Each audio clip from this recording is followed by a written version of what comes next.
We're live. Well, welcome everyone. Bienvenidos, bonjour. And I could not be more thrilled to be with you today for our new books showcase here on Cultivating Voices Live Poetry, where we've also today added in a special bonus feature because today is our 1-year anniversary of Cultivating Voices Live Poetry. We began our first show on Sunday, March 29th. So we're just a day calendar-wise off, but it was a Sunday on March 29th that we hosted our very first reading on Facebook. And today, as we continue, we're 1 year out from the pandemic. We join together here on this cusp of spring for our new book showcase that has become a very, very popular feature of the program that we alternate weekly with our live poetry open mic.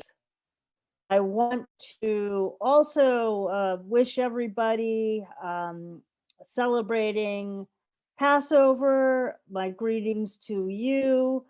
And I could not be, again, happier to be joining you today on this Sunday. I'm your host, I'm Sandy Yannone. I'm the author of Boats for Women from Salmon Poetry. And today I'm joining you back in my kitchen in Olympia, Washington. I've been for the past 4 months in Old Saybrook, Connecticut, and I just flew back yesterday to join you all live here in Olympia for today's very special reading. You know, a year ago, I made a video invite to start Cultivating Voices Live Poetry. And that video still exists on Facebook on our event page. You can go see it if you care to. I was in a field outside of Missoula, Montana, where I had been stranded. And I read the entire introduction to the Life of Poetry by Muriel Nelson. I thought it would be particularly appropriate today to just read an excerpt from the Life of Poetry to remind us, why we started the program, why Sister Elizabeth Ann and I started the program, and welcomed all of you by sharing what I used to invite all of you to join this group back in March of 2020, as we were just beginning our shut-ins and lockdowns, whatever the language is that your particular countries use to describe what we were facing and still continue to face with the pandemic. So this is Muriel Rukeyser's from her book, The Life of Poetry, written in 1949. If you were to read it in its entirety, you would think it was written yesterday. I want to give a shout out to one of our members, Jan Freeman, who is the founding editor of Paris Press. And she started Paris Press over 25 years ago. It's now part of Wesleyan University Press, but she started Paris Press just so she could put Muriel Rukeyser's book, The Life of Poetry, back into print. So this is from the introduction. In time of crisis, we summon our strength. Then, if we are lucky, we are able to call every resource, every forgotten image that can leap to our quickening, every memory that can make us know our power. And this luck is more than it seems to be. It depends on the long preparation of the self to be used. In time of the crisis of the spirit, we are aware of all our need for each other, and our need for ourselves. We call up with all the strength of summoning we have our fullness, and then we turn, for it is a turning that we have prepared, and act. The time of the turning may be very long, it may hardly exist. I think now of a boat on which I sailed away from the beginning of a war. It was nighttime, and over the deep, fertile sea of night, the voices of people talking quietly, some lights of the seacoast far away, some stars. I did not know it then, but we spoke as if we were shadows on that deck, shadows cast backward by some future fire or explosion. We were on a small ship, 5 times past our capacity in refugees, sailing for the first port of peace. On the deck that night, people talked quietly about what they had just seen and what it might mean to the world. The acute scenes were still on our eyes, immediate and clear in their passion. And there were moments too in which we were outsiders and could draw away as if we were in a plane and rose far to a high focus above that coast, those cities, and this sea, with sight and feelings sharper than before. Everything we had heard, some of all we loved and feared, had begun to be acted out. Our realization was fresh and young. We had seen the parts of our lives in a new arrangement. There were long pauses between those broken images of life spoken in language after language. Suddenly, throwing his question into talk, not at all leading up to it, not seeming to, a man, a printer, several times a refugee asked, "And poetry? Among all this, where is there a place for poetry?" Then I began to say what I believe. I feel like for the past year, every week, we've come together to say what we believe. And that has never been more evident than in our new books showcase readings with our poets sharing their newest work, whether their debut collection or whether their 20th collection and everything in between.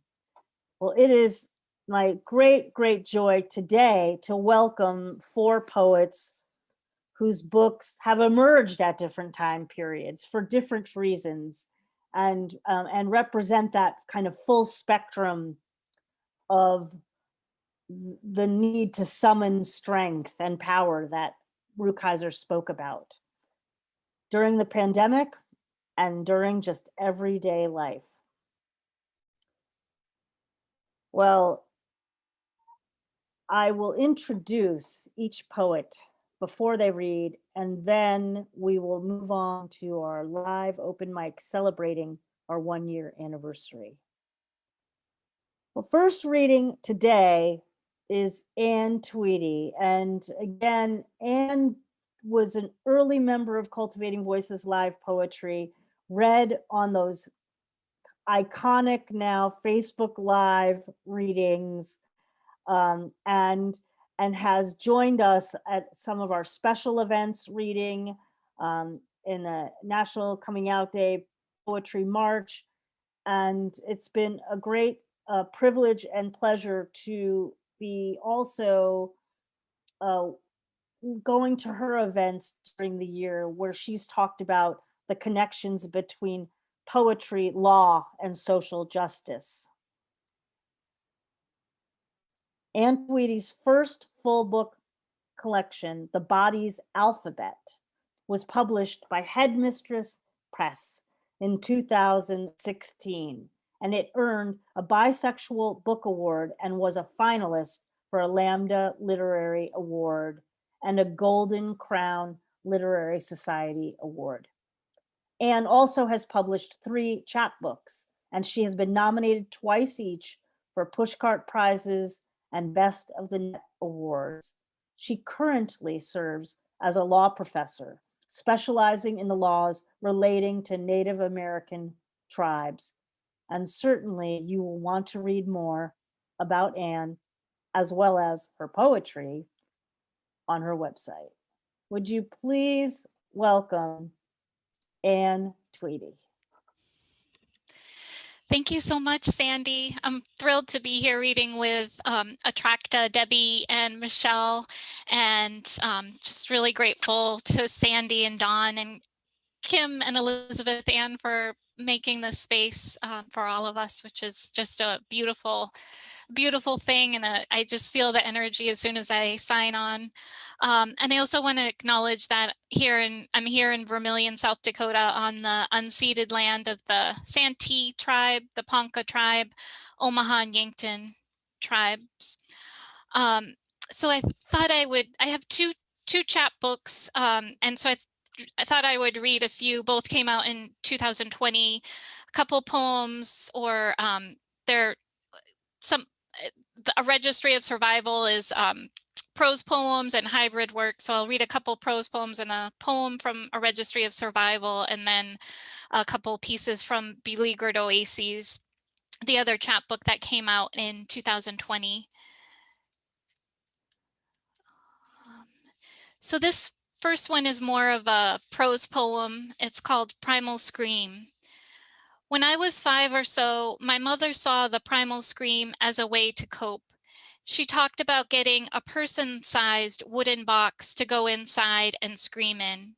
In my imagination now, the box looks like a coffin, but maybe it was more like a small closet. Since we never had much money, she just went up into the half-finished attic and screamed, "Sans box." "The police will come," my father said, and I felt a mix of apprehension and interest. What would it be like to be questioned by police to try to explain that there was no emergency? Would they believe us? I didn't worry about the ripple effects of neighbors seeing the police, though I'm sure my father did. But I was curious, was he right? Would they come? But they never did, or at least not then. Now I'm learning more that John and Yoko both tried and liked the primal scream in the early 70s. Steve Jobs took a brief gander as well. The therapist and author Juan Janov has since been largely discredited.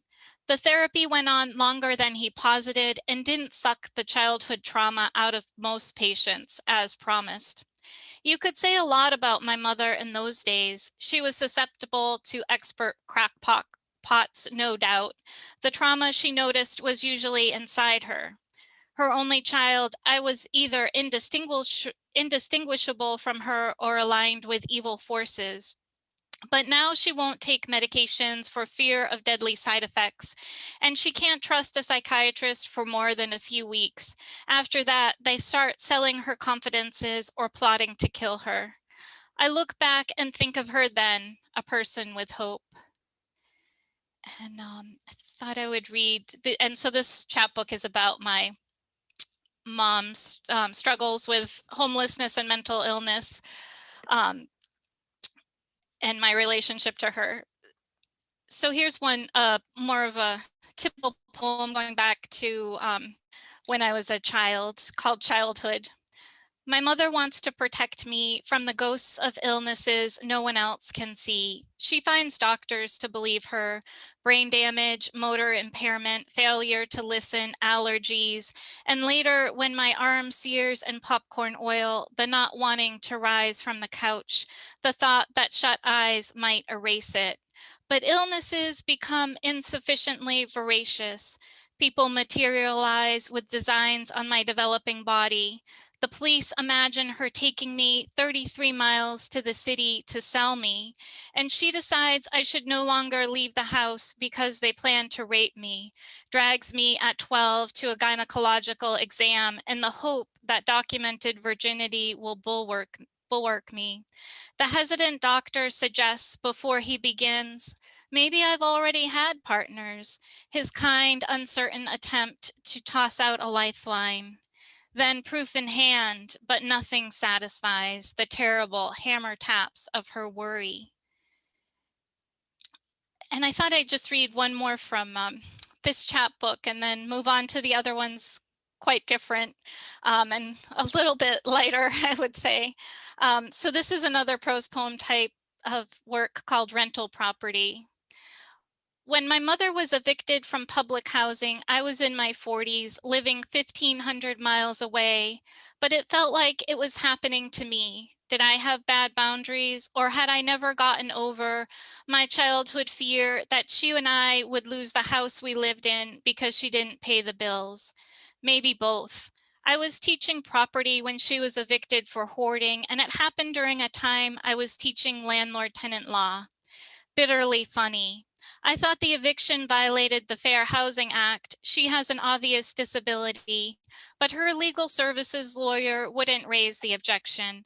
The lawyer thought it wouldn't be fair to the other side, the town housing authority, which had, quote, bent over backwards. So I tried to get a reasonable accommodation request in as a family member, but I don't know if the judge read it. And anyway, she was evicted.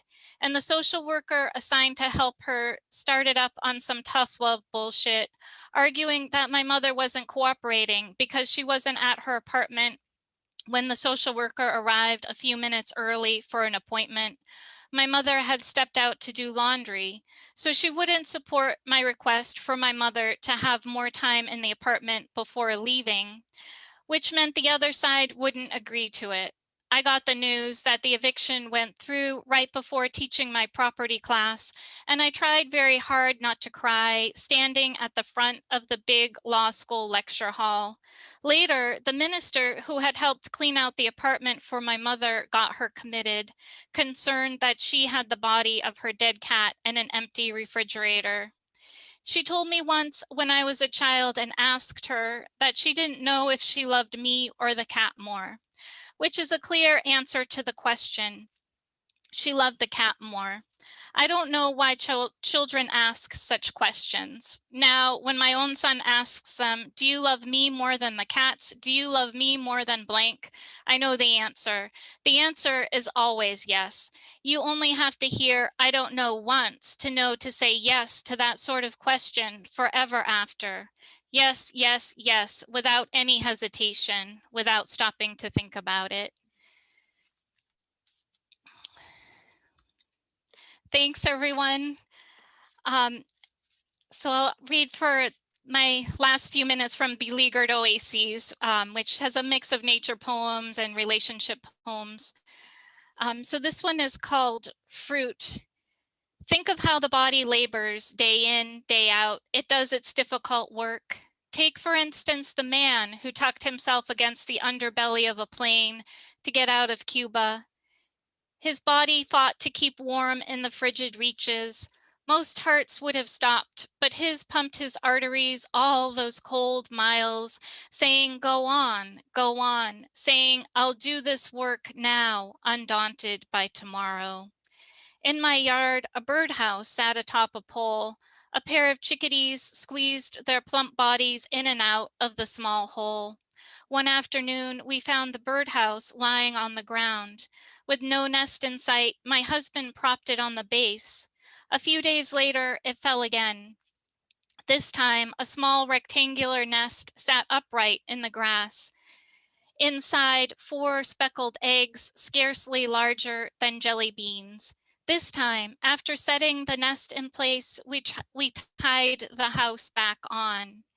Every day since, I've looked for the chickadees, thinking how the body of the female used every whit of excess vitamins and protein, of high-strung bird energy wrested from flying and seed gathering, to form the tiny eggs her magnum stretched to accommodate. Meanwhile, she and her mate gathered and pulled wisps of straw, moss, and dry plant stems to thread together a shelter. At last, her vagina squeezed out the eggs and her whole body vigorously warmed them, all on a chance, the same thin chance we all reach for.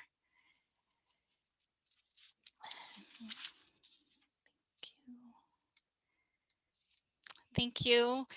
And I'll just read two more. This one is called Beleaguered Oases, so it's the title poem for this chapbook, which is from Seven Kitchens Press. Beleaguered Oases. 1. Sometimes passing through desert, I'm startled by lakes like Tool and Indian Tom along California's top edge. White pelicans float afloat like sturdy, self-contained steamers. Yellow-headed blackbirds calling from wide-legged stances on shore rocks. Also redwings, gadwalls, Canada geese with fuzzy, near-grown young in tow congregate in these oases ringed by slim layers of cattails, lush marsh grass, then huge swaths of sagebrush set up against dusty buttes that only up close show patches of dry grass breaking up their sand dune smoothness. Now and then a bright sprinkler-fed field dots the land, sometimes stacked with alfalfa. Coming upon each lake, the heart lightens, letting go of some tension it was carrying, secretly perhaps having feared the dry landscape. Or maybe it simply rides the arc of bird sound, duck murmurs and blackbird songs like bagpipe notes, mixing with the calls of terns and grebes to stew an ecstatic cacophony, something like a jungle must be. But there's a way too in which tenuousness and rarity sharpen beauty, bring our blurry, distracted glimpses into focus. 2. Down Hill Road, across from Tool Lake, farmers flank their houses with signs, simple, black on white, letters rough. Honor your oath, people before fish, a new endangered species, Tool Lake farmers, and set against a tractor writ large, adoption, a life without regret. As with any colonists, one can say they don't belong. But what of these homesteading families who poured generations of effort into drawing horseradish or potatoes out of alkaline soil at the urging of a government that saw desert as waste? Once a bankrupt policy enroots itself and successive generations of Stauntons and Schaffners through decades of early morning labor and isolated roadless winters or the more daring and desperate winter drives along train tracks, can logic still hold forth about the quixoticness of farming desert, about how endangered lost river suckers need the irrigation water because it fuels the marsh that shelters them from pelicans, or how some of the last colonies of those same white pelicans will desert their young if farmers drain their nesting grounds, opening their brooding and rearing to coyotes? Does it matter anymore who had the water first?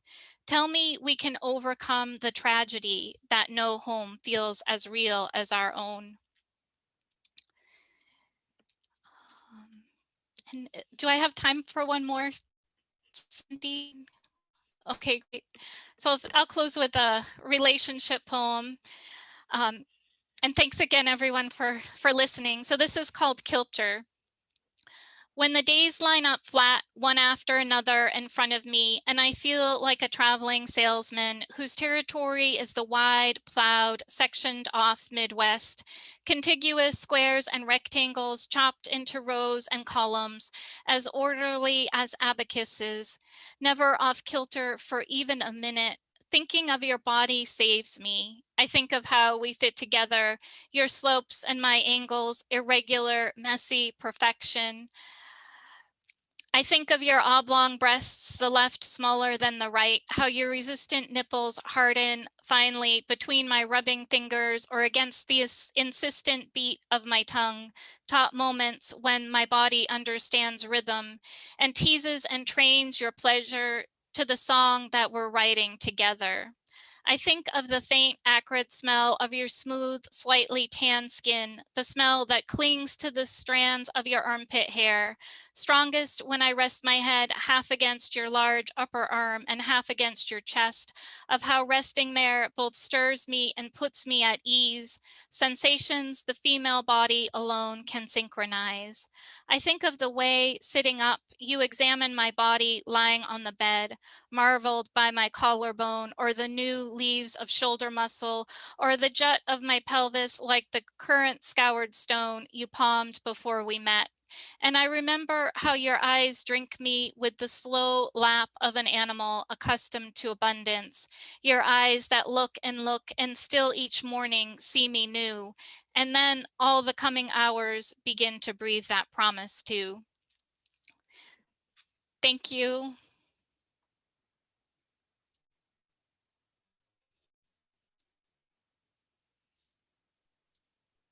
Thank you so much, Anne.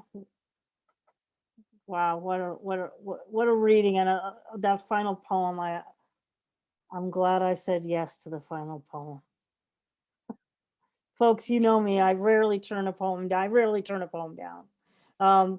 But I have to keep us on time today, and it's hard because I want to hear everything. And well, Anne's been with us since the first weeks of Cultivating Voices live poetry, and I look forward to more poetry from you in our programs as the year progresses. Congratulations on your new book. And folks, of course, check out where to purchase books as Kim is posting them in the chat. And if you have the resources, I truly encourage you to buy at least one book today, if not many. We're going to move us to our next reader, who read in, I believe it was our second live open mic, coming from Missoula, Montana. So it's really a thrill to have Michelle Parker Randall back with us on the program, now celebrating her new book.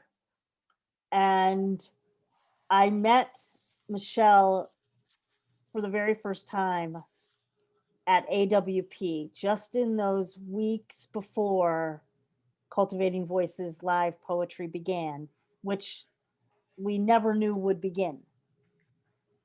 And I guess there is always a bit now of before and after, that game of before and after now.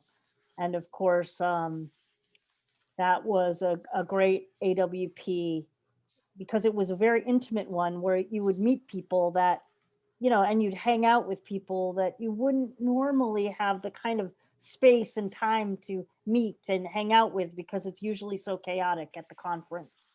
I'm talking about the Associated Writing Programs Conference in North America. That's the largest writing conference in the country for fiction, nonfiction, poets, and teachers of creative writing. So without further ado, here is Michelle's bio for you all. And with, again, a great welcome back to you, Michelle.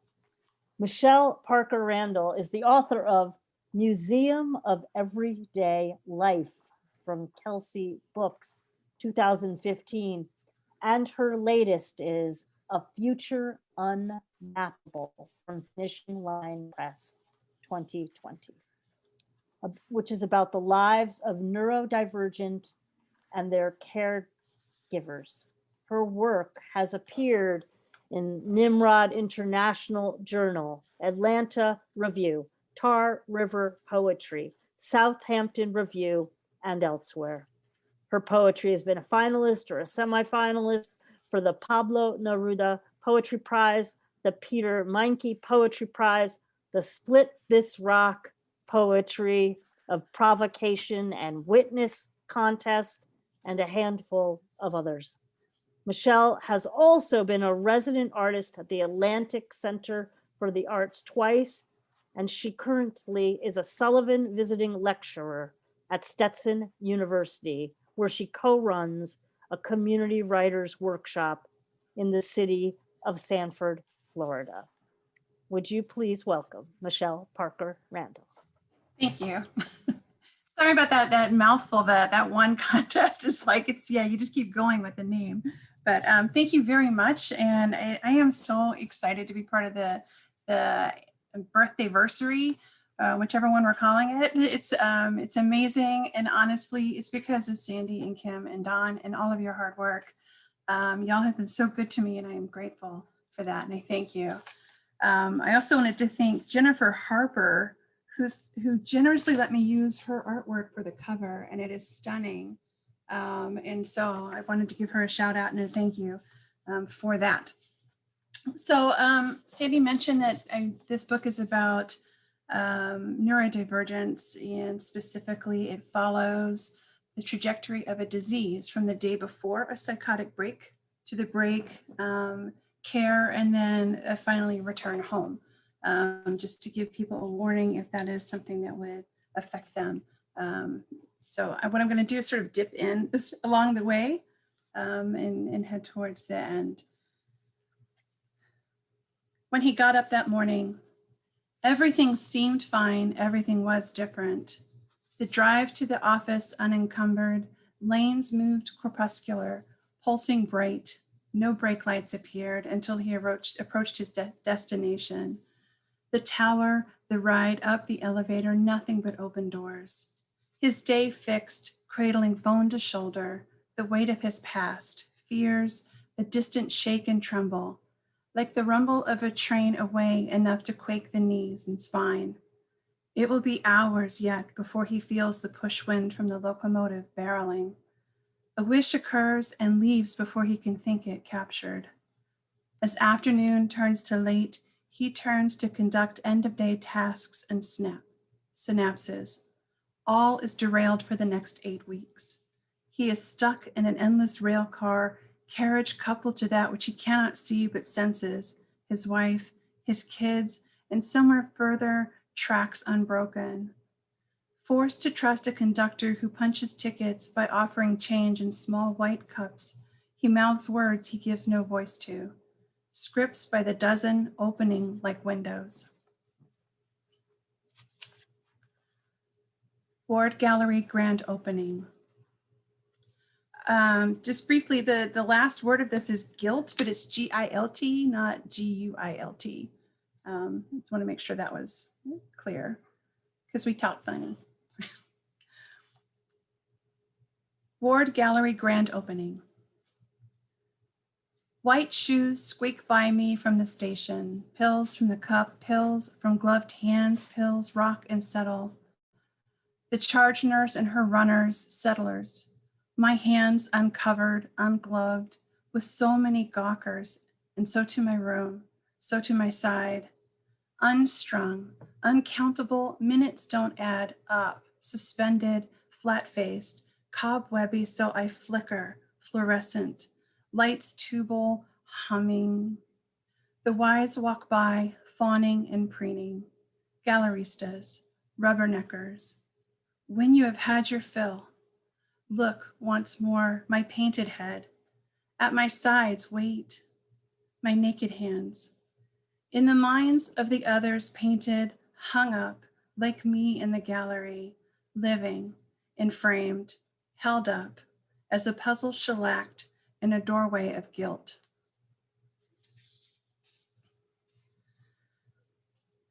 I cannot tell your side. I can only tell my story, how I watch you slip silent beneath the surface, cresting, fingertips grasping for air, and in my ear, experts whisper, this is normal, just part of the disease. Now we are taught drowning kills quiet. Those struggling in the swim don't call out, splash about, or scream for help. They fall soft, gradual, soundless in blue breaths of light. You are drifting downward in a disorder yet unnamed, at times currentless, a hush. The next moment, rushing churn, rapid white-watered frenzy. I hold fast, restrained on the shore of you, stuck in daylight and breathing the cold cast of air, watching over and over the bob and sway of your body.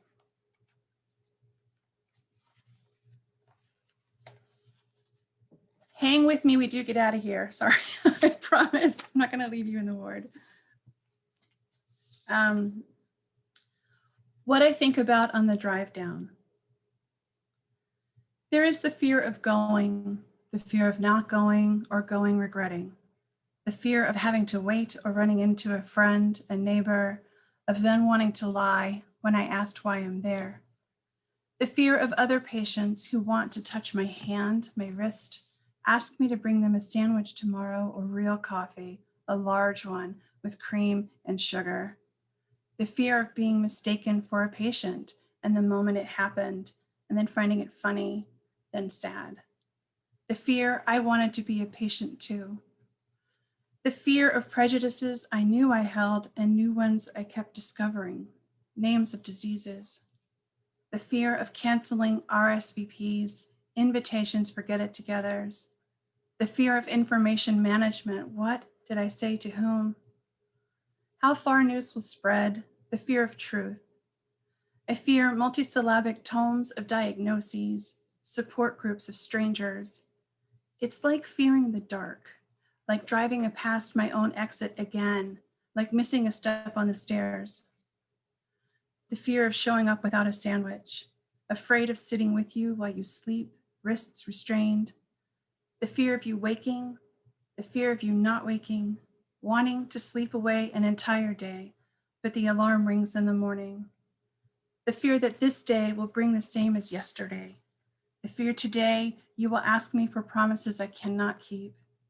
The fear this trek twice a day will stay on my calendar for months or more. The fear 5 years from now I will not have an afternoon a memory surprises me with a laugh and a, all right, I almost forgot that was ours.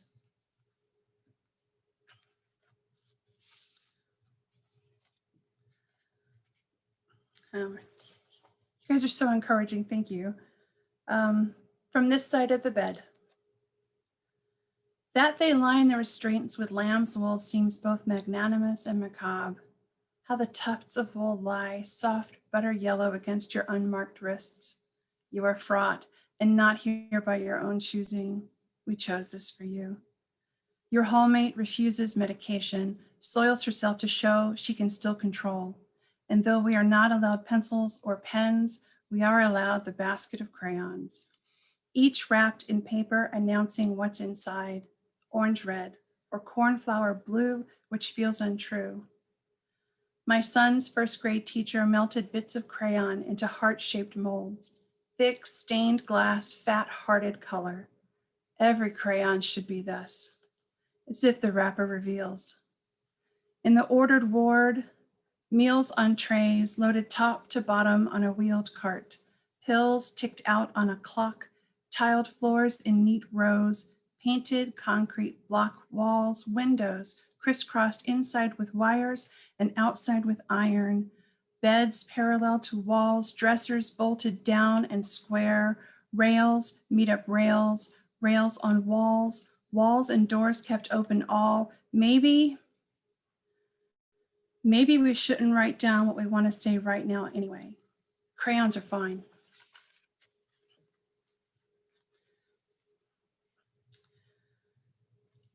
Thank you. Wax rhetoric. So hard to rant in crayon, to smear the tainted wax on fax paper that refuses the flecks of pigment. Art. These crayons are cheapo. The black is taboo, red is forbidden or been eaten. Green we could use. Blue is blue. Decipher this. With white crayon on white paper, I coerce a code onto a shiny sheet to hear what I'm saying, to understand what I'm told, to hold doctor's words to angles to the light. Dare you to read it. Brown is as sad as I'm allowed, orange is angry.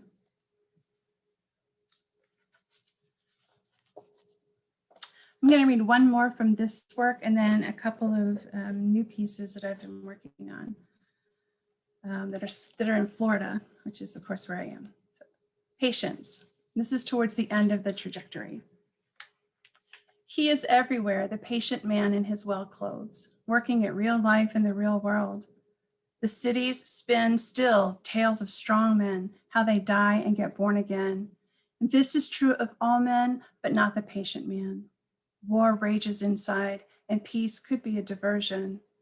Every prescription bottle stuffed up with hope, a trick, a treat, a genie in a lamp. The patient man wakes long before his alarm. He came to the ward with a declaration of traveling through a mountain of dying words and universes. He didn't and did. With new pills tucked in his pocket, reflective as prisms, he traced the fluorescent ward for a sun-bright day. Thank you for letting me read those. I felt very supported and I appreciate that. I'm going to read one more. Is that okay? Okay, read one more. And this one is called Hear Me Out. And what I really like about Florida, and someone described it as that our vegetation is very aggressive, and it is, and that can be a positive thing. So this is Hear Me Out. And there's a quote by A.F. Moritz: "A place belongs to the one who has most deeply loved it." Sometimes it's best to set camp in the very place you've been told you don't belong. Dig in deep, like the loved and hated Florida scrub. It encroaches on all built there. Metallic shine becomes rough, quick crusted, the color of blood. Even boards curl sunward, warp and gray. Nothing will stay. Put anything down, it will green or wander. Listen, what flourishes wants to be there. Do you? Knock down webs and silk threads, block paths again by sunrise. Dew dusted, legends await every chance to rebuild. Cut it down, huff and blow, burn to ground, but come rain and time, all will be recovered. Vines will elbow their way through fences. Seedlings will shove crushed gravel aside and unpath the walkways. So thrive, you hear me? Crack the poured concrete. Thank you very much. Thank you. Thank you so much, Michelle. And whenever, first of all, the new book, takes us to such important places, which are the minds of people who are often forgotten or cast out because of the way that their minds are different than others. But whose mind isn't different is kind of my question I'm always left with. And so I really appreciate you illuminating that for us, to have an open mind to all at all times. And also, I'm reminded of Elizabeth Bishop, Florida, the state with the prettiest name. Thank you so much, and congratulations on that very groundbreaking work. Well, next, my friends, we go across the pond over to Galway for our next reader. And I believe we've actually been in a room together once. I could be delusional about that. I could be wanting it to be true. However, I have no doubt that we will be in a room together in the future. So if we weren't in a room in the past, that's fine. It's all is well. All is well. Atracta Fahy joined us many times in the early days of the live open mic, and it was always a revelation. I believe the first reading was part of our Titanic Irish Poetry Showcase reading. I could be wrong. I didn't have a chance to go check all my notes. But nevertheless, every time she has been able to join us, it has been such a depth of poetry and strength of spirit really embodying those things that Muriel Rukeyser talks about in The Life of Poetry. So again, the poetry goddesses were with us when it happened that you're here today on this. I love that birth-anniversary. I love that birth-anniversary that you said, Michelle. That's what I'm going to call it, the birth-anniversary day. Well, let me go to the more formal biography. Atracta Fahy's background in nursing social care.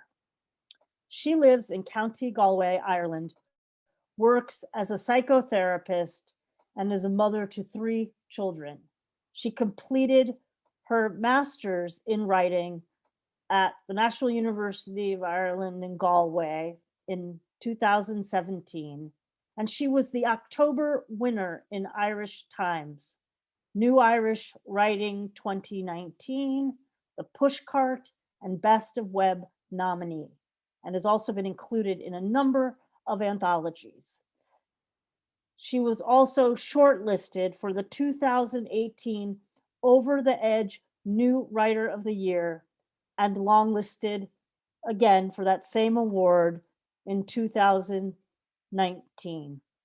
Shortlisted for the Allingham Poetry Competition both in 2019 and in 2020.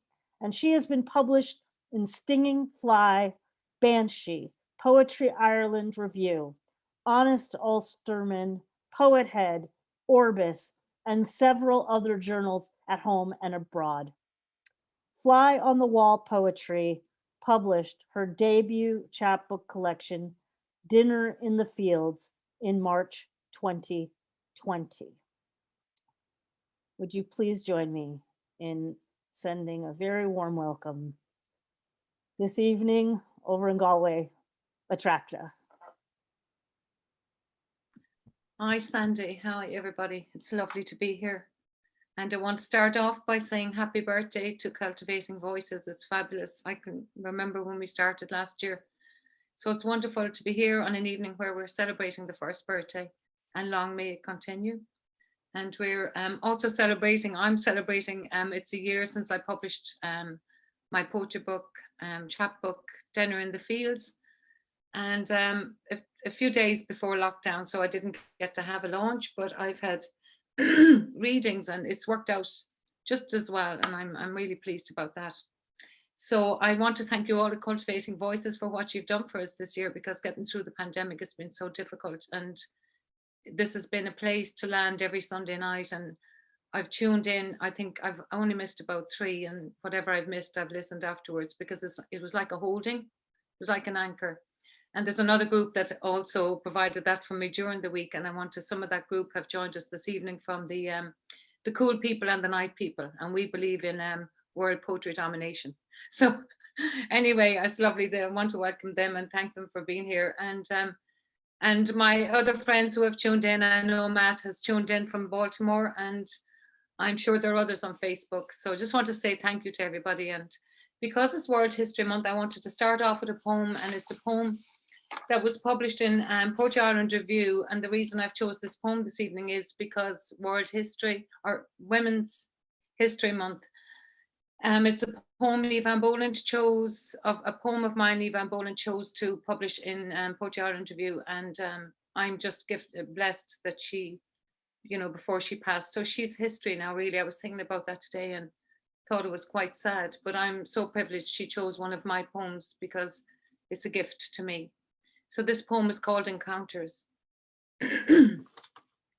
Encounters, staring at the long queue of silent people, staring at blank wounded faces who gaze, staring past grimaced facades and lifeless bodies, staring with fear that haunts look away smiles, staring into the mauve shabby purse that's almost empty, staring back at a clouded window that reflects my age, staring down at pleated bills I'm trying to pay, staring through the aloof woman in the distance, staring at those who once were friends, staring at an iPhone, at iPhone photos of my children, staring grateful for the rich life of my handbag. And I forgot to say, I want to thank both Anne and Michelle and their readings. I felt that's going to be hard to follow. It was just tremendous to hear them, and I look forward to getting their books. Now, the next poem I'm going to read is from my book, Dinner in the Fields, and because it's Women's History Month, I hope that this will become history, and it's about domestic violence. So let's hope that will be part of history. But for now, it's not, and it's actually increased during the pandemic. And you will have heard me read this poem before, but I think it's important to read. It's called The Woman in Waterside House. And that Waterside House is a refuge in Galway for abused women. And I worked there for over 5 years. The Woman in Waterside House.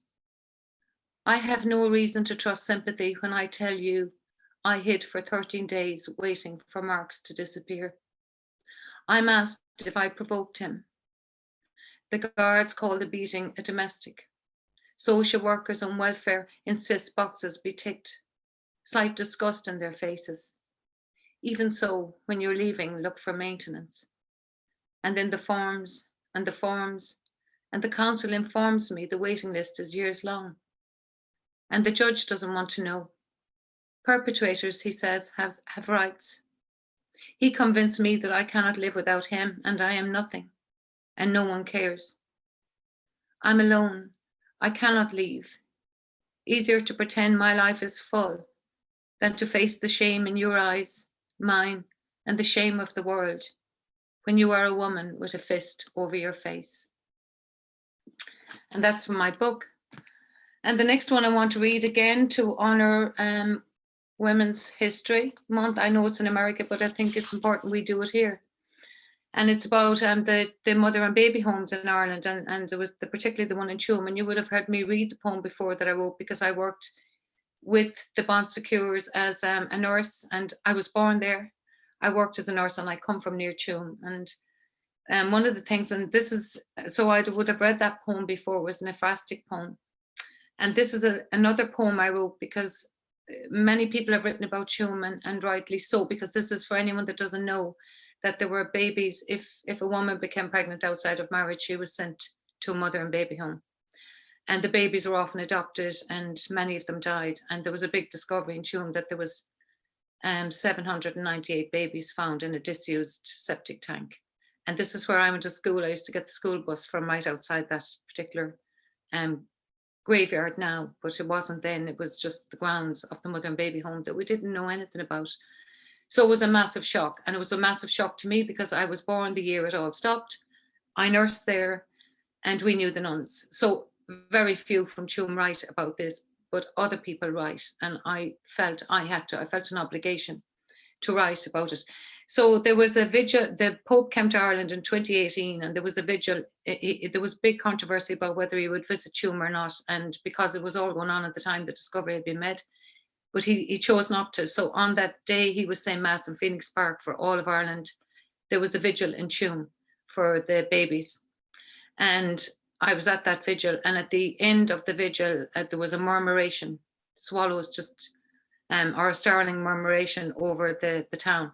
And I had goosebumps. I actually have goosebumps now telling you. So I wrote this poem in response to that. I can't hear you, Sandy. I see your lips moving. I hope this is okay. Murmuration at Tuam Vigil, 26th of August, 2018. On the day the Pope says Mass in Phoenix Park, I'm back again, Tuam, where I was born, at a time when other unwelcome babies were also born. I stand at a vigil in the spot where bodies swaddled in blemished cloth were found. Dead infants plunged into murky ground, stained little frames lined one by one. Amongst my own, I try to make sense as the world's opinion weighs heavy over our landscape. We, in silent disgrace, ignorant of enormity, our heads bowed. We knew unwanted babies were buried in unmarked graves, heard they'd die from TB, polio. We knew the council bulldozed land to make room for estates, homes in demand. Ancestral, unblessed land pushed to extend back gardens. We look at the list, Familiar names, families silenced in shame, while we lift our heads above scandal, unsure who's to blame. While the world screams, we unite, try to have dignity in grief. We too want justice.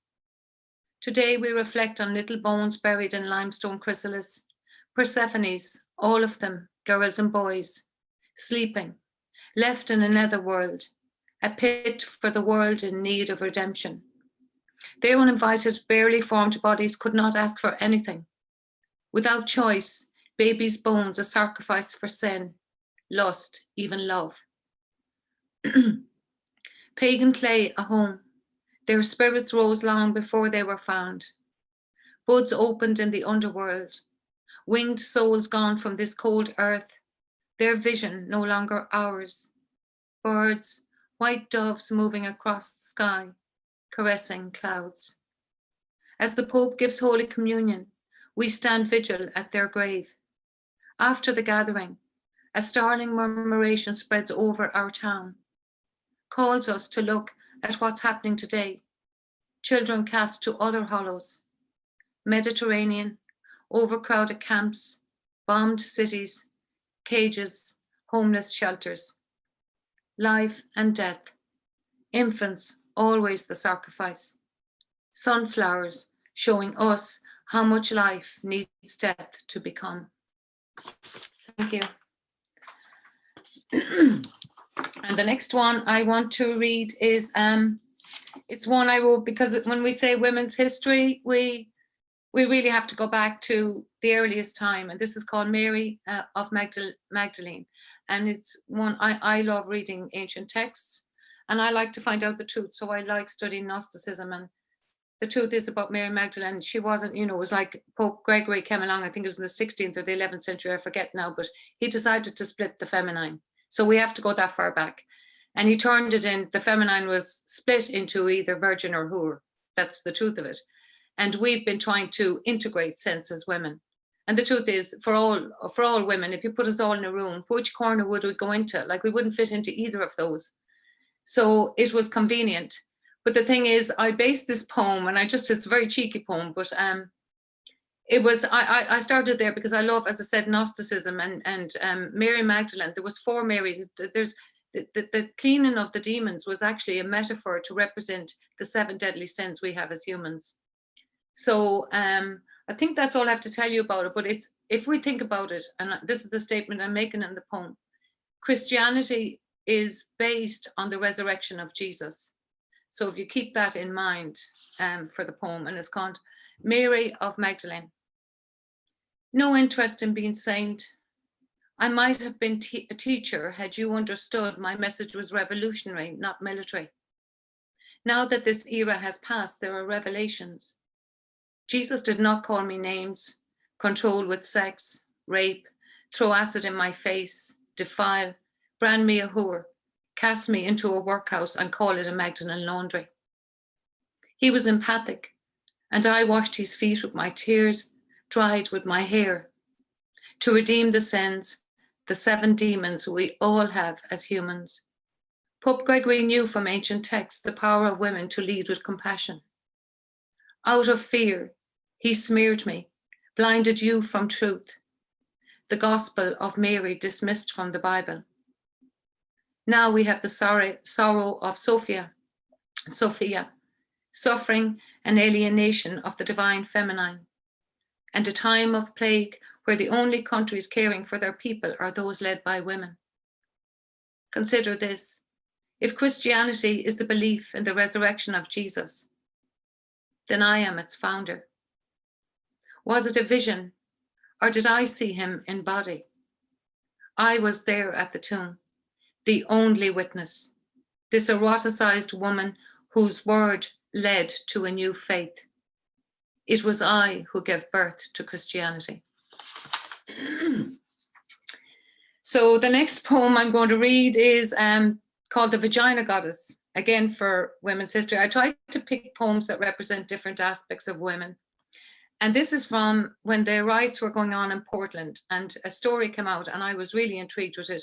And it was about a woman who went out into the night, and it was in the papers, and it was like, one would imagine, well, I was intrigued because, again, it was going back to ancient text. I had read some of the myths from Egypt, the religious stories, and the mythical goddess Ba, well, she's actually, maybe she was real, but one of the things the goddess of the grain would do was flash her private parts to calm things down, you know. So it was like when people got alerted, they had this ritual. And this woman in Portland did this in the middle of the riots, and everything stopped. The army stopped, the police stopped, nobody did anything. So I thought, did this come as an unconscious thing from her, or did she know it? Was she reading like me? So I tried to embody the different aspects of the feminine in this poem, and to say to people, Sheila Nagig is the represents the ancient Irish myth that represents the feminine, but it represents, it's a symbol of a woman's vagina and two hands pulling the vulva apart, and it represents containment and the womb and safety. And Hecate is the goddess of the underworld, you could say, and Ba is the Egyptian goddess. So this woman in Portland inspired me to write this. The vagina goddess. 1:45 a.m. Nightly protests in Portland. Sheila Nagig walks out onto the intersection, paces the crosswalk in front of armed police, officers in riot gear. They stare, eyes fixated on her poise. Headlights glare as she moves in ballerina poses, naked other than face mask and cap. Hecate lies down, kicks up her feet, refuses protection from others nearby, her body defying their thoughts. Yes, I'm vulnerable. That is my strength. She opens her legs, a flash to all who dare look. Vagina goddess of Eleusinian mysteries. Ba rises from the burial place of shame, takes the stone head of patriarchy. Come, come, her eyes say to men who believe you just grab her by the pussy. Come, her body invites. It's dream time again. Divine, feminine, collective power. She tilts her head to her shoulder. They move away. Grain goddess knows how to relieve tension. Babu knows there's life, even in tragedy.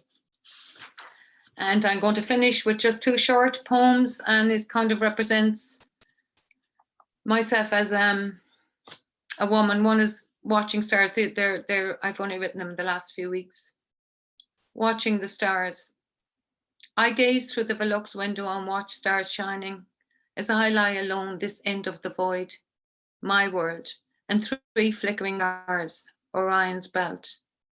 I imagine spirits, stardust again, traveling through space, interstellar vacuum without matter, and wonder of the woman I knew who died last night.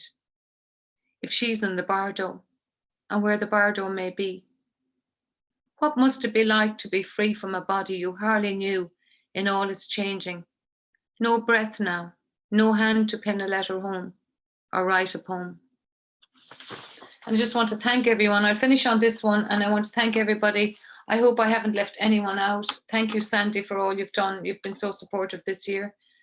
And this is called Alone, and this is the mother in the empty nest, where kids come and go.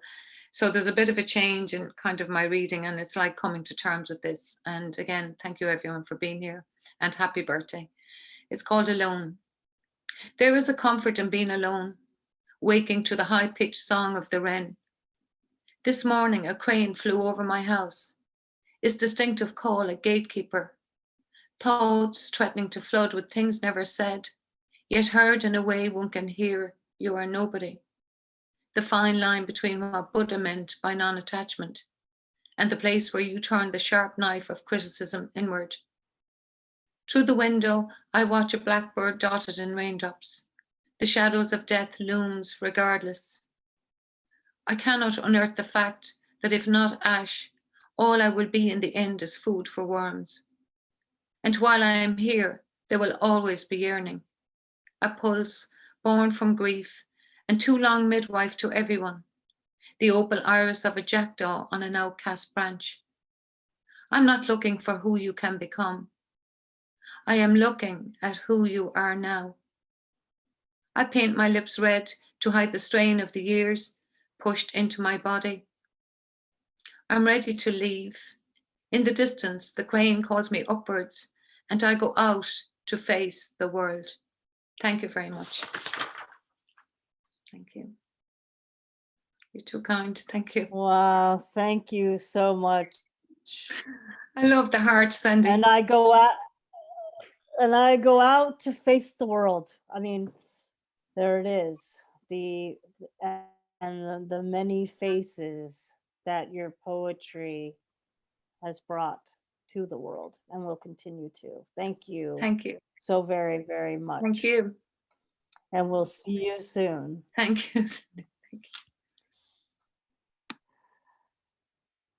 Well, our final reader in our new books showcase today, because it's not our final reader, because we have our bonus round, as I've been calling it, for our birth anniversary, as Michelle coined it. I love that.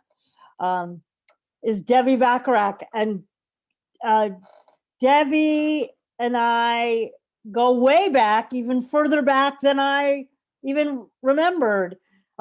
She reminded me that we have shared a writing center history together, and it's so appropriate to have her here today, because we have a shared history through poetry. We're both members of this fantastic group called Poets on the Coast, and also have a shared history through our work as educators, which so many of you are, in addition to all the other professions that people have. But,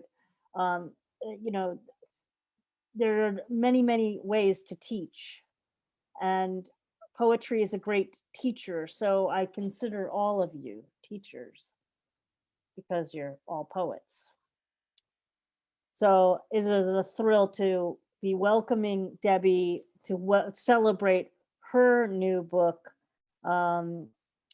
another one of those groundbreaking books, and with its themes, particularly in Women's History Month, which should never just be relegated to 1 month, as so many things should not be relegated to 1 month or 1 day.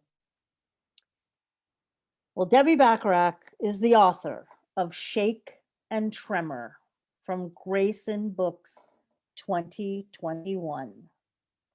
And After I Stop Lying from Cherry Grove Collections 2015. Debbie received a 2020 Pushcart honorable mention and has been published in Vallum, Poet Lore, and the Southampton Review, among many other journals, which I can attest to because we're part of a group that reports where we send our work to weekly, and she's published widely. She is an editor, teacher, and tutor in Seattle. And another thing I want to say about Debbie is she is an incredible ambassador of poetry in her own right, because she is one of those folks who has dedicated herself to writing book reviews of other people's books, which is so, so important. And I wanted to give a shout out to that aspect of her citizenship, because she didn't put it in her bio, but it's so important. And thank you for that work. And thank you for the poetry. And I'm really excited for your debut today on Cultivating Voices Live Poetry. Oh, thank you. Thank you, Sandy. Thank you, Cultivating Voices. I'm a little overwhelmed. The readings have been so gorgeous and moving to me, and I have to redirect. Okay, it's my turn. I'm so glad Atracta read about Mary Magdalene, because that kind of leads beautifully into my book Shake and Tremor, which is a concept book. It grew out of a class I took in college called Feminist Interpretation of Scripture. So continuing on with our Women's History Month, but history way back. So these poems, that set the academic background for the work. And then I used my creative curiosity to further explore these women in the Bible and how modern day is also how they reflect in the modern world. I do not expect you to have any background in the Bible. I'm going to give you some of that background. You may have heard of Abraham and Sarah, who were kind of the progenitors, the start of the Jewish people. When we enter this poem, they're called Abram and Sarai. God promises them many, many descendants, but Sarai does not conceive, and she demands that Abraham take her enslaved servant Hagar in her stead. Women's work. Sarai, Abram's wife, took Hagar the Egyptian, her slave girl, and gave her to her husband Abram as a wife. Genesis 16:3. All of them, Abram, Sarai, and Hagar, born into a time of quiet. No radio line hum, no buzz from broken transformers. You could hear the cattle in the far field.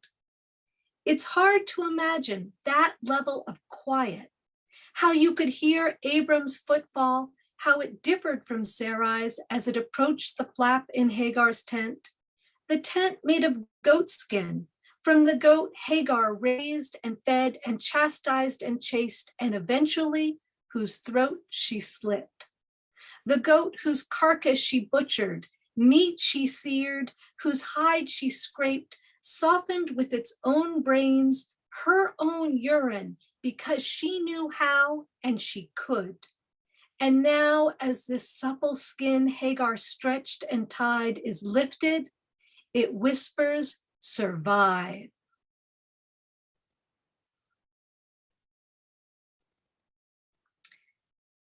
So in the book, I interweave poems about the biblical people with people from the modern day struggling with similar issues.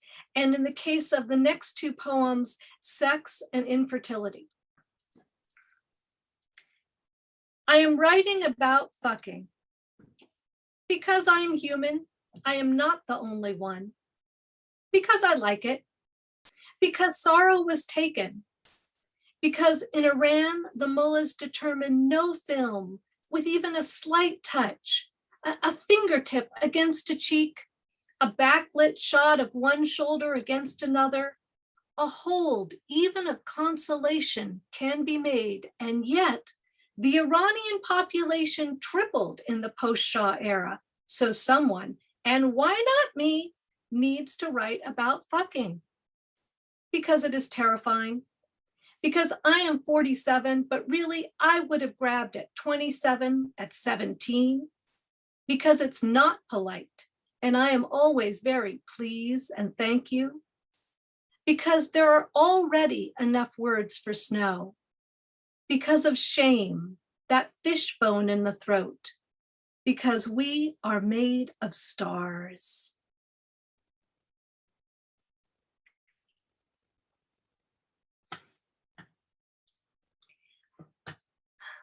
And by the way, Sandy, I wrote that poem at a Poets on the Coast retreat.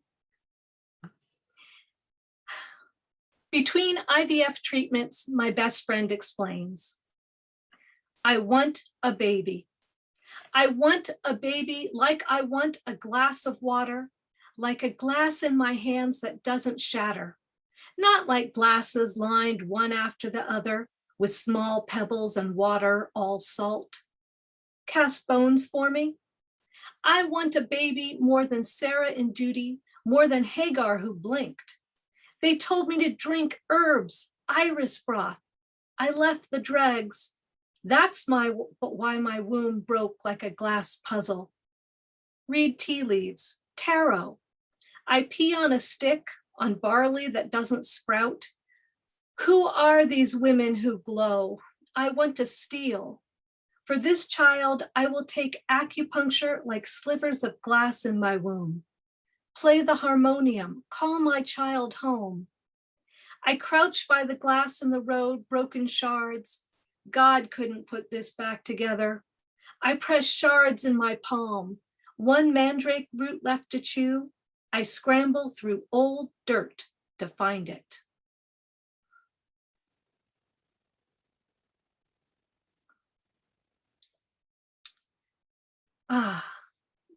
And this is a poem about community, which is another thing that happens in the Bible, of course. The Firmament. It was one of those summers we climbed out windows, swam in the lake on hot days, and days that weren't that hot. We baked Alaska in a rented oven, told jokes on the floor. The jokes, the cake, exquisitely delicious. It was one of those summers we laughed with banjos, sat in the front row on the grass, ate blueberries, sang voraciously. We did not steal each other's lovers or even borrow them for a few hours in a hot, dark basement. See us there in a head to belly chain, Michaela to Ellie to Debbie to Annie, full of matter, all aglow, all around the world we went.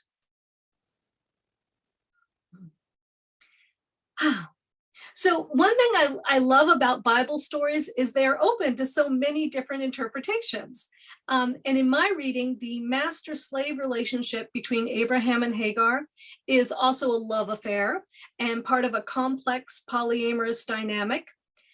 Hagar gives birth to Ishmael, Sarah gives birth to Isaac, and then she demands that Abraham send Hagar away.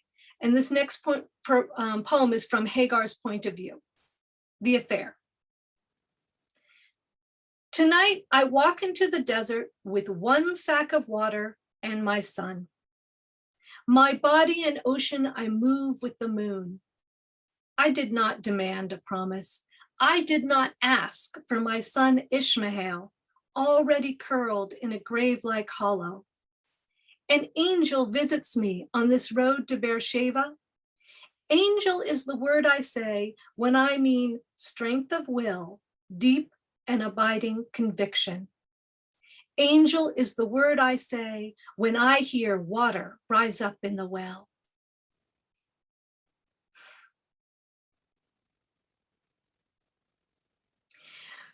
So in the book, I have more poems about Hagar, Abraham, and Sarah, but now we're going to move on to Lot and his wife. God promises not to destroy the cities of Sodom and Gomorrah if there are 10 good men in them. There are not. But the angels who will rain fire and brimstone on Sodom and Gomorrah go to Lot, who actually is Abraham's nephew, and promise to spare him and his family if they leave and do not look back. Lot's wife looks back and God turns her into a pillar of salt. And the angels, they come to Lot's door and warn him the cities will be destroyed. And I thought of all the other times you get news like that.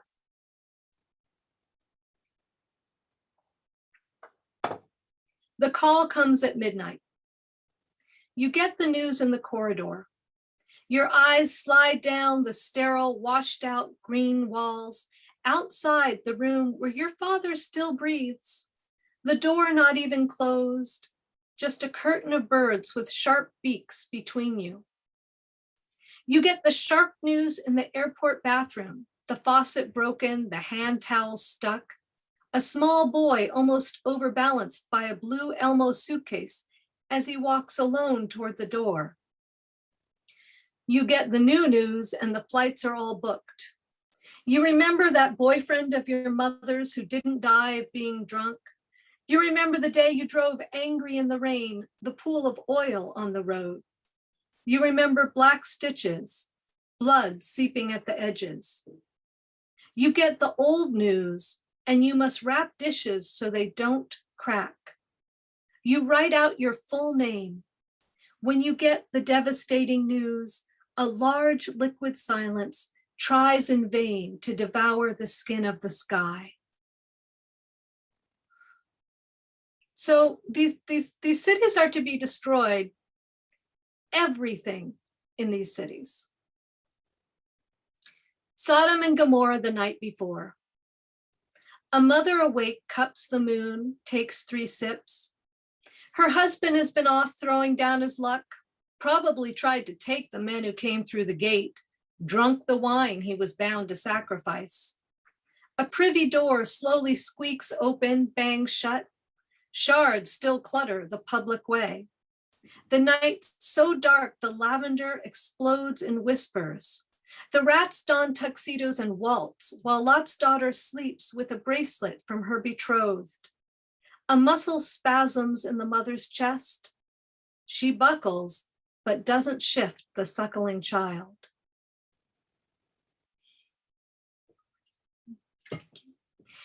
Thank you. So this next poem is the title poem, Shake and Tremor. And because we're all here today, you get the behind the scenes story. It is the first poem I wrote for this book, long before I had this idea of a book. Just this is the poem I wrote. And for me, it's Lot's wife speaking after she's been turned into a pillar of salt. Shake and tremor. Still the blue heron lifts long legs over early morning.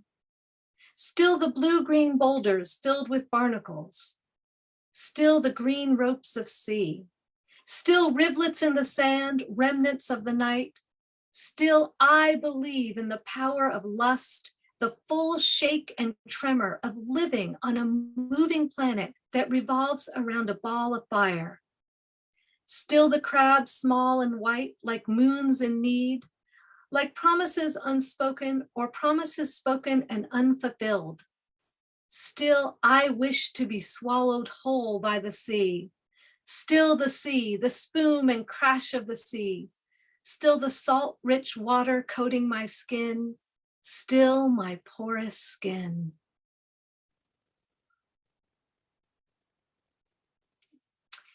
I'm gonna read two more poems about Potiphar's wife, a different character from the Bible, and then I'm going to end with the first poem from the book. And it's going to be a broadside that my friend Marcy Swift contributed the art for. So it's a celebration.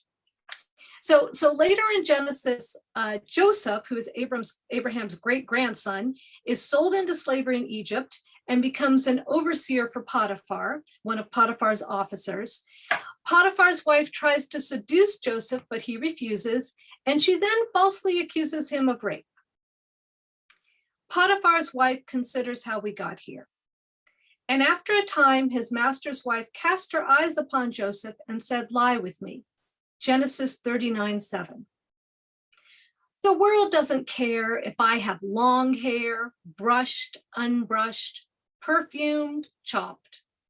The world doesn't care if I samba in the park, wear heels and eat almonds, that my fingers are fragrant with oranges. Why would the world care if cholera comes across the water, that dreams stink of dogwood? In the beginning, Joseph was so beautiful.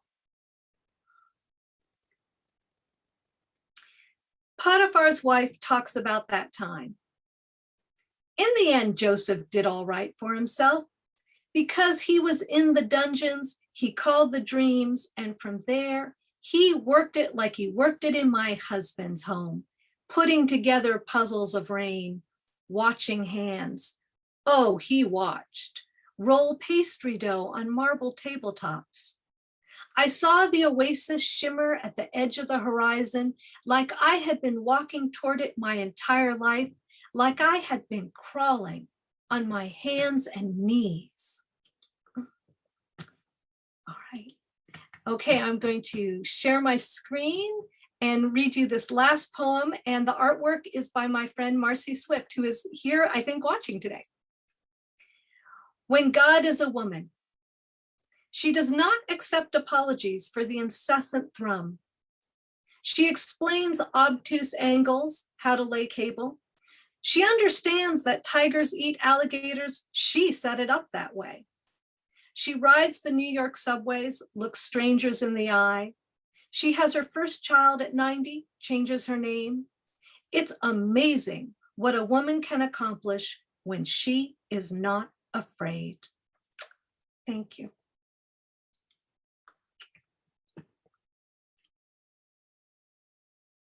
Well, there might be someone else.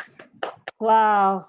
Yes, it is amazing what a woman can accomplish when she is not afraid.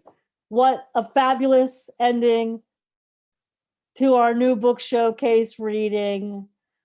To end on those affirming, powerful lines, which of course remind me of right behind me here, right there, Audre Lorde's quotation that when I dare to be powerful, to use my strength in the service of my vision, it becomes less and less important whether I am afraid. There it is. Thank you, Debbie Bacharach. Shake and Tremor is the new book.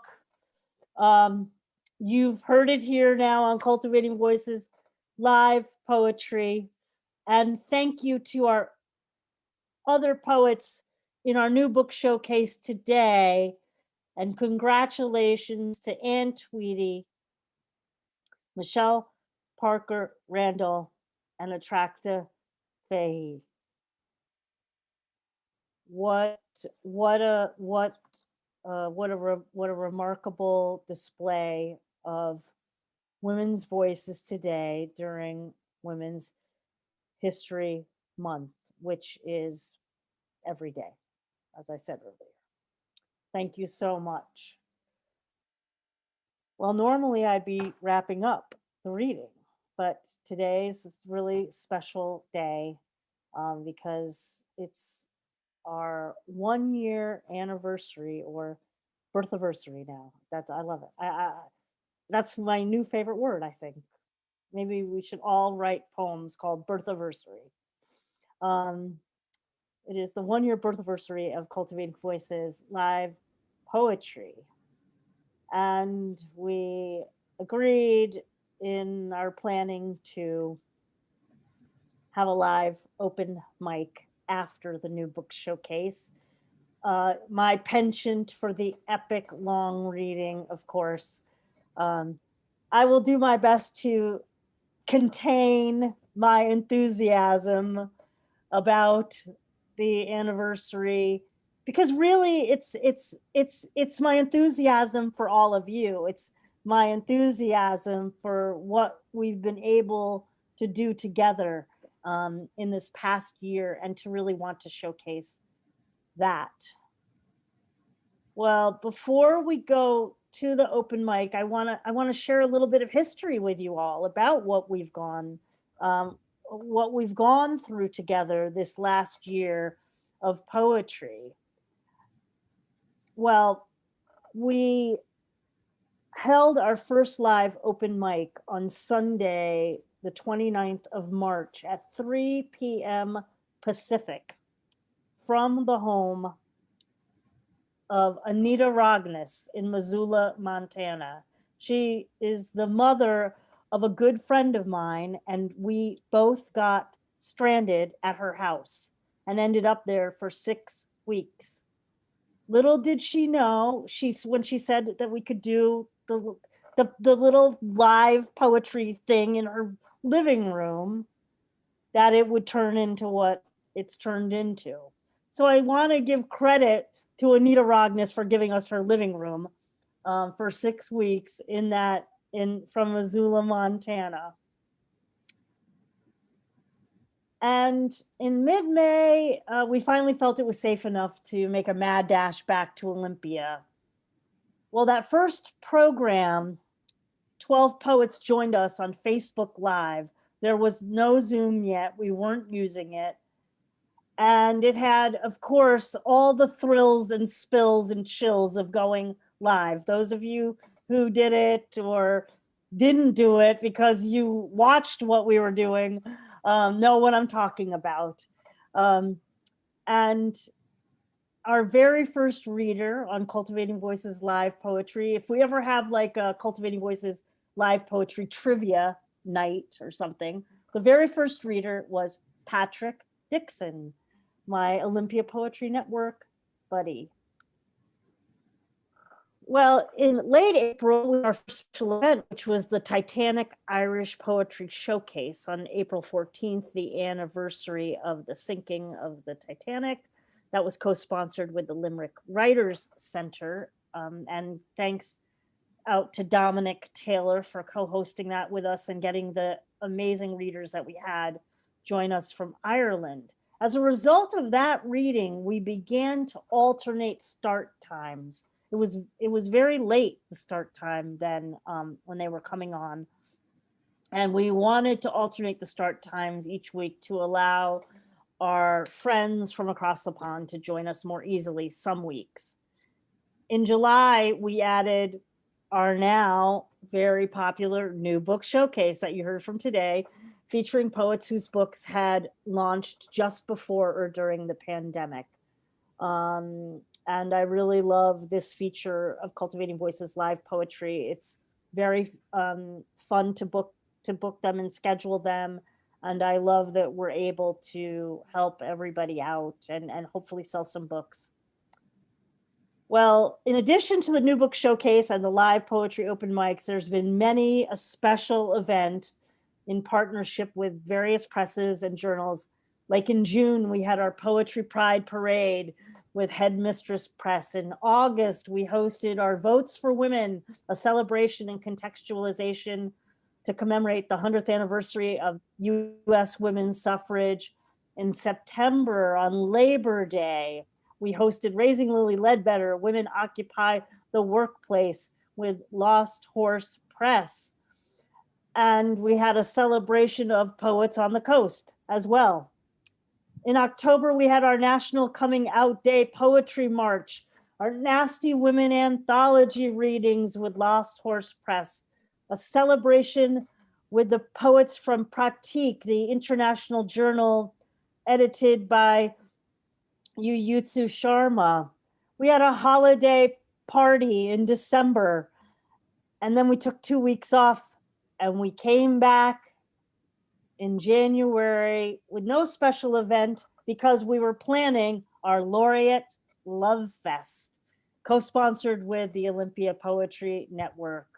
We did a celebration of Black Lives Matter, Black History Month, Women's History Month reading, and just a week ago, we had an incredibly powerful and moving reading on World Poetry Day. Well, thanks to every single one of you who's read, shared your humanity and vulnerability as part of this poetry platform. You know, I'm really reminded of Don Krieger's poem, Our Shared Humanity. Every time we gather, you know, we have an opportunity to bear witness, to speak truth, and even sometimes celebrate our shared humanity. And we've certainly done all of these things during a year that has tried each one of us and our beloveds literally to our brinks of our existential extinction. But through it all, there's always been room for poetry. Poetry was the surest lifeboat for me every single Sunday. Well, we have many more special events coming up, but let's head on over now to the live open mic. Each poet who's going to read today will read one poem up to 3 minutes, which includes any additional remarks that you have. And I'm going to not talk too much in between if I can help it, because we want to get in as many voices as possible to celebrate our anniversary. So please be respectful of the 3 minutes. And if I need to, I'll come in and help you out there. Well, our first poet is someone who's joined us for a number of our live poetry open mics, stays up very, very late to do it. An internationally known Bengali poet, Shaswata Gangopadhyay. Welcome, and thank you for being here with us from India tonight, early morning. Thank you. First of all, compliments from India, far, far away from all of you. And in India, in Kolkata, it is now 2 a.m. in the midnight. So my compliments and my best wishes for the first birthday anniversary and all the future colorful candles for the Cultivating Live Voices. So I write in Bengali, which is the 4th largest language of the earth. And as per UNESCO, it is the sweetest language. Okay, now I am just directly coming to my poems. First of all, a poem which you all can easily correlate, Pandemic. In the genitals of a prostitute, if the spider waves a net, you have to understand the country's GDP growth rate is less than 3%. Unemployment is increasing day by day. If a saint burns incense in the crematorium and then read pornography, taking out of his bag, you have to understand next 1 year, there will not be even a single drop of rain here. If a drunk leaves the tavern, run with a sigh in the middle of the night, if his shadow moves with him, can't stick, then you have to understand in next 7 days, from finger to finger, from lips to lips, the deadly virus will spread rapidly. The mask that is worn all the time will get stuck on our face and cannot be opened by dragging. Another poem, Poetry of Third World. I am nobody, nobody at all. Just a cultivator of cotton belonging to the third world, his youngest son. I have grown up by swallowing the froth of sea. On my burned skin, there is printed the world map all over my body.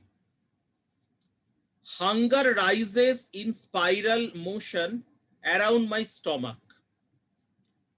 If you give me love, I will multiply it 3 times by sheer magic and put it under your feet. If you give me hatred, if you offend me from my top to bottom, I will come back not to take revenge, but to my writing papers. And I will throw each of my poems one after another, just like daggers. Yes, all the boys of third world are just like this.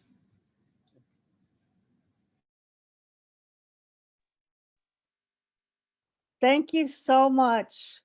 And we're so, namaste. We're so grateful for you being with us so early in the morning there. We'll see you very soon.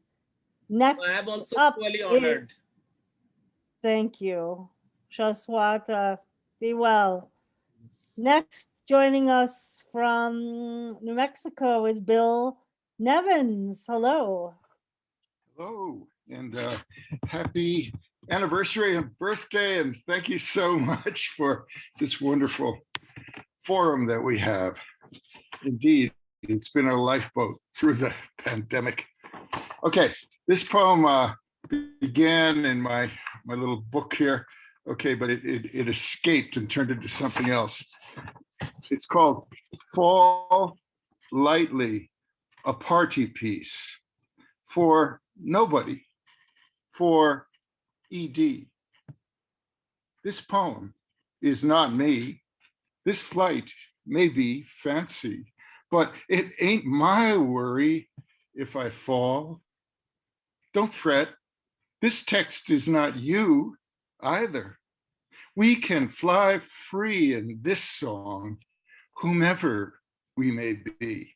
This go round, forget your parachute. It's like that eerie December concert when Miles Davis turned his back on us, but held one delicious aching note for what seemed all night long.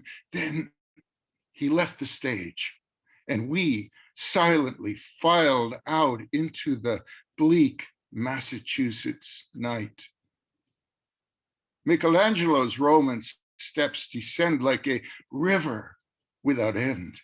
Yet Rainier Rilke, from his deep diving heart, reminds us that everything serious is difficult.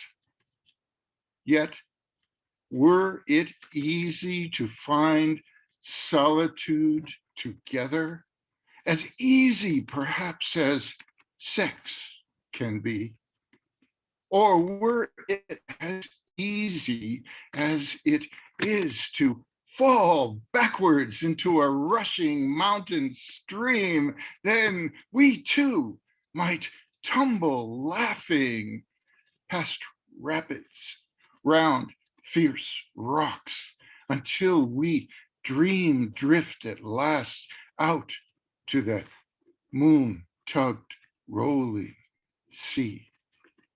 Gracias. That's great.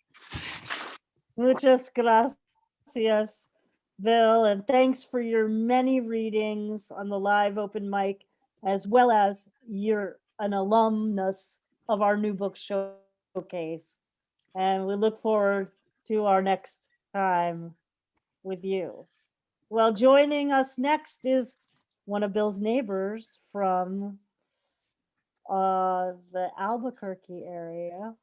I met Teresa Gallion in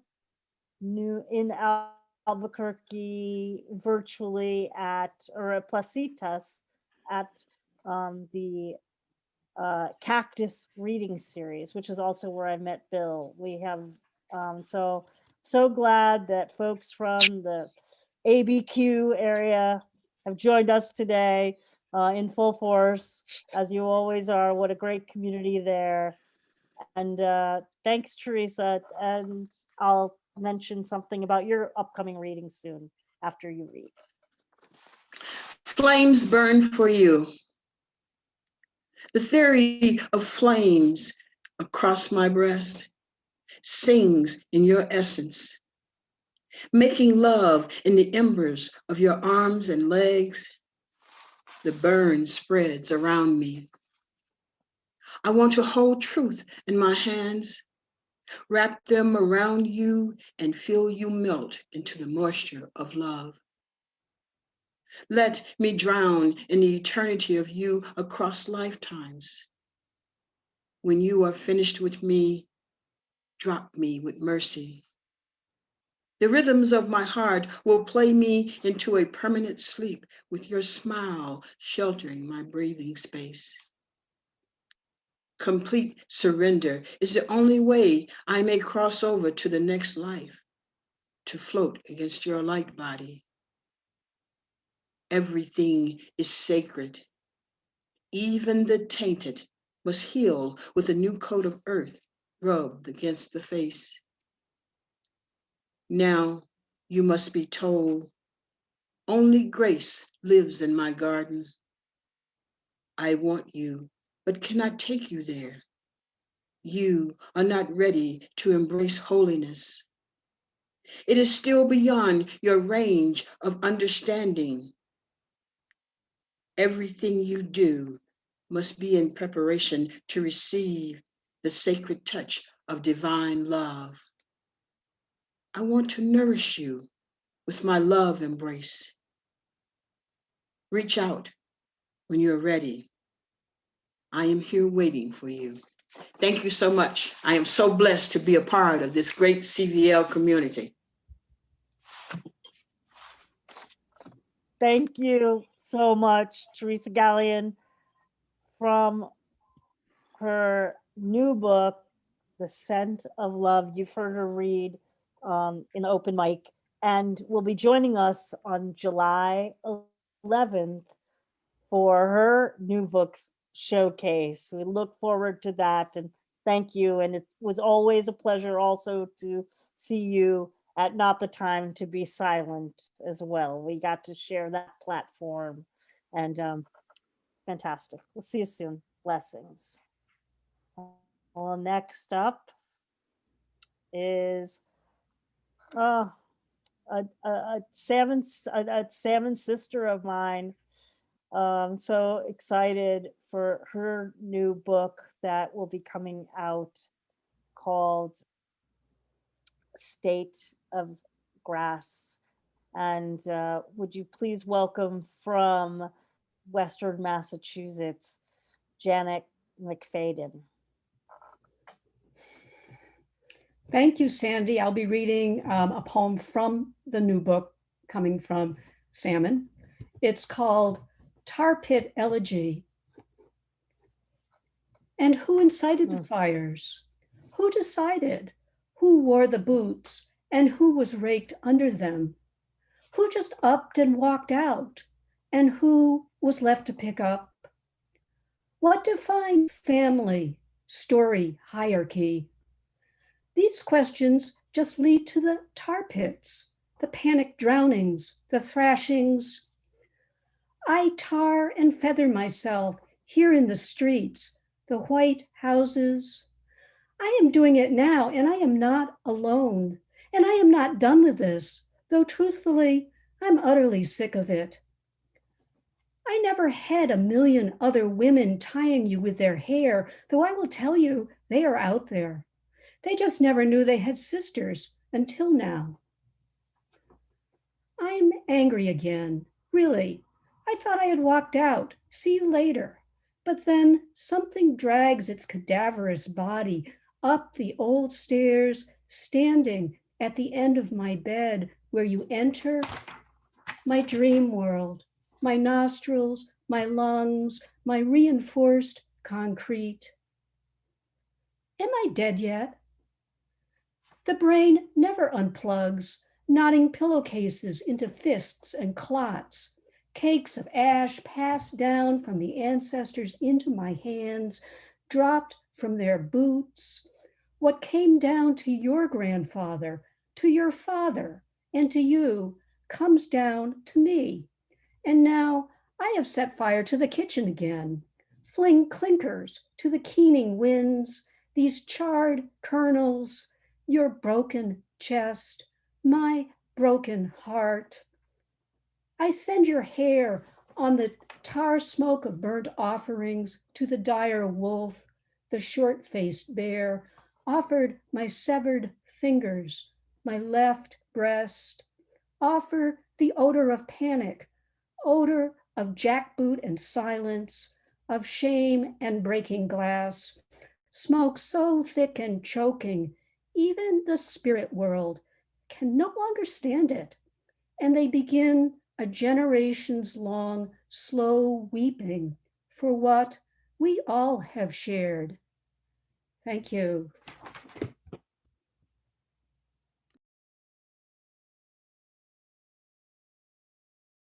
Thank you so much, Janet. I've had the unbelievable privilege to read the galley of your upcoming collection, and so grateful to have you here as a poet, but also Janet is one of those pillars of poetry who also has a press as well. I like to mention the prismatic ways that each of you contribute to poetry. In addition, because folks have many faces with how they contribute to poetry, and it's important to also lift the editors and the publishers and the presses as well. So thank you for the good work that you have done, and we'll see you very soon. Next is another good friend that gotten to hear on Cultivating Voices live poetry, but also spend time with it, not the time to be silent. Always love hearing a poem from Sven Kretzschmar. Thank you, Sven, for being here today with us. I'm so glad. Well, thank you for inviting me, Sandy, and also to Kim for inviting me as well. And happy birthday to CVLP. And also, good evening, everyone from Germany, from where I'm reading. I'm going to read a poem tonight from this anthology. It is The Writing Home, the New Irish Poets anthology that was published in 2019 by Daedalus Press in Ireland. And it contains poems from people who have come to Ireland to live there and work there, or in my case, to study there. I have moved back since, but the poems are still in there. And the one I'm going to read is called Bus to Clooney. John's fiddle in the concert hall way back still echoes in my ear on the bus from Belfield to Clooney, back from the office, back for the night. A booze-shrouded construction worker next to me who hopped on at Ashton Quay opens another carpackie, facing a masterpiece of solitude in the dark windscreen of the upper deck on which nobody is supposed to make their stand. We hold on to handrails and our incognito day after day, driving back to bedroom towns full of strangers, like ourselves. We buy what's broken, put cash in hand for a place to stay, to live, ignorant of previous tenants' dirt between floorboards we are meant to learn to call home. In the evening sky, I spot a flicker of lights following an invisible path down somewhere, out of here, into the distance of night. Back in the house, I should make time to write a letter to my family, another letter I won't send, telling how I spent time between a place I love and a place that I've ended up in, if only for now. I will write my way into this new life, one line at a time. Thank you very much.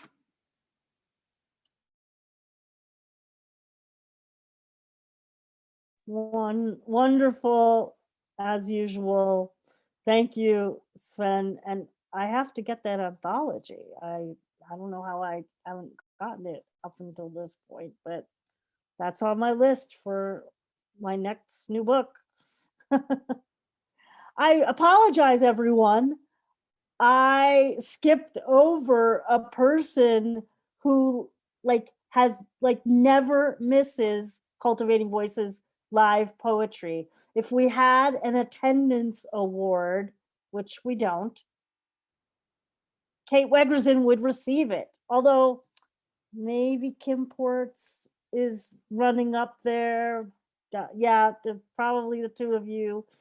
My apologies, because Kate Wegrzyn is a pillar of poetry in terms of the support that she provides to everybody week after week as one of those consummate listeners of poetry. And I'll never forget her contribution in our holiday poetry celebration when I had just arrived in Connecticut. So thank you for being here today. Hello, thank you.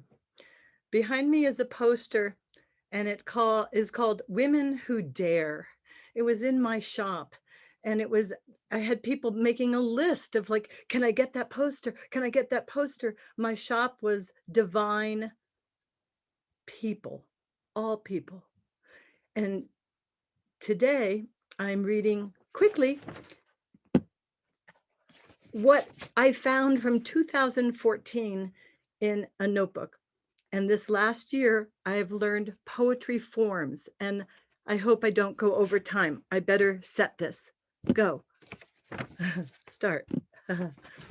I begin with an American sonnet. These are from 2014 that I've reassembled. Early morning, slow ride home, beauty all around, sighted, grand mule deer herd in the field, the flourishing field, fresh green leaf buds on the newest twigs to graze. I pulled over, I parked to stare with awe their alert and quiet stance. Mule deer does with spring fawns waited at bay. 4-point mule deer buck stood his ground. 3 lesser mule deer bucks alert rose above and circled does and spring fawns, unfolding shift, a change of the guard. By chance I peered around the bend, approaching now 20 white-tailed deer, nose to tail, close in single file, journeyed north, a narrow path above the ravine. White-tailed deer range eastern river and plains, out towards now northwest foothills, atypical to witness a convergence on mule deer terrain. When I pour my heart out, will you be thirsty? When I give my dedication, will you attend? In the name of love, will you remember the very thing that brought the children? The threshold of marigolds, fresh snow, morning golden glow, make this my home place to grow. Together to remember in the name of love is what you have forgotten. I gave you devotion. Fiercely you defend. The children will now need to follow their shadow with delight. There is nothing their young hearts will ever impose. The threshold of marigolds, spring sang, glisten and renew. We all found the place where we grew. I love you, Sandy Yannone. I love my friends on Cultivating Voices. Thank you for grooming me to be a poet like you. And I will publish, I will renew, I will give you my love. Will you be thirsty? Ah, indeed. I raise a glass to you, Kate. Ah, thank you. Fabulous. Wonderful. And as Terry Colleen reminded me, Kate also was the winner of our Laureate Love Fest giveaway. And I think we might be doing a giveaway for today too. Just so you know, you find out later and we announce it. But I think we're going to pick someone through our registration list randomly to I have a just received giveaway my book today. from Ted Huser. Yeah, thank you. Yes, Yes, the giveaway was, just so you know, was a signed copy of signed copy of Ted Kuzer's Valentines, and with a book plate. So thank you to the Olympia Poetry Network for helping organize that. The University of Nebraska Press donated the Ted Kuzer books. We were able to give each member who read of the Laureate Love Fest a signed copy of Ted's book, Valentines, and one winner from one winner from our registration list, and it was Kate. We are so happy. Well, I go from one Kate to another Kate. I am so thrilled to welcome Kate Flaherty to read today.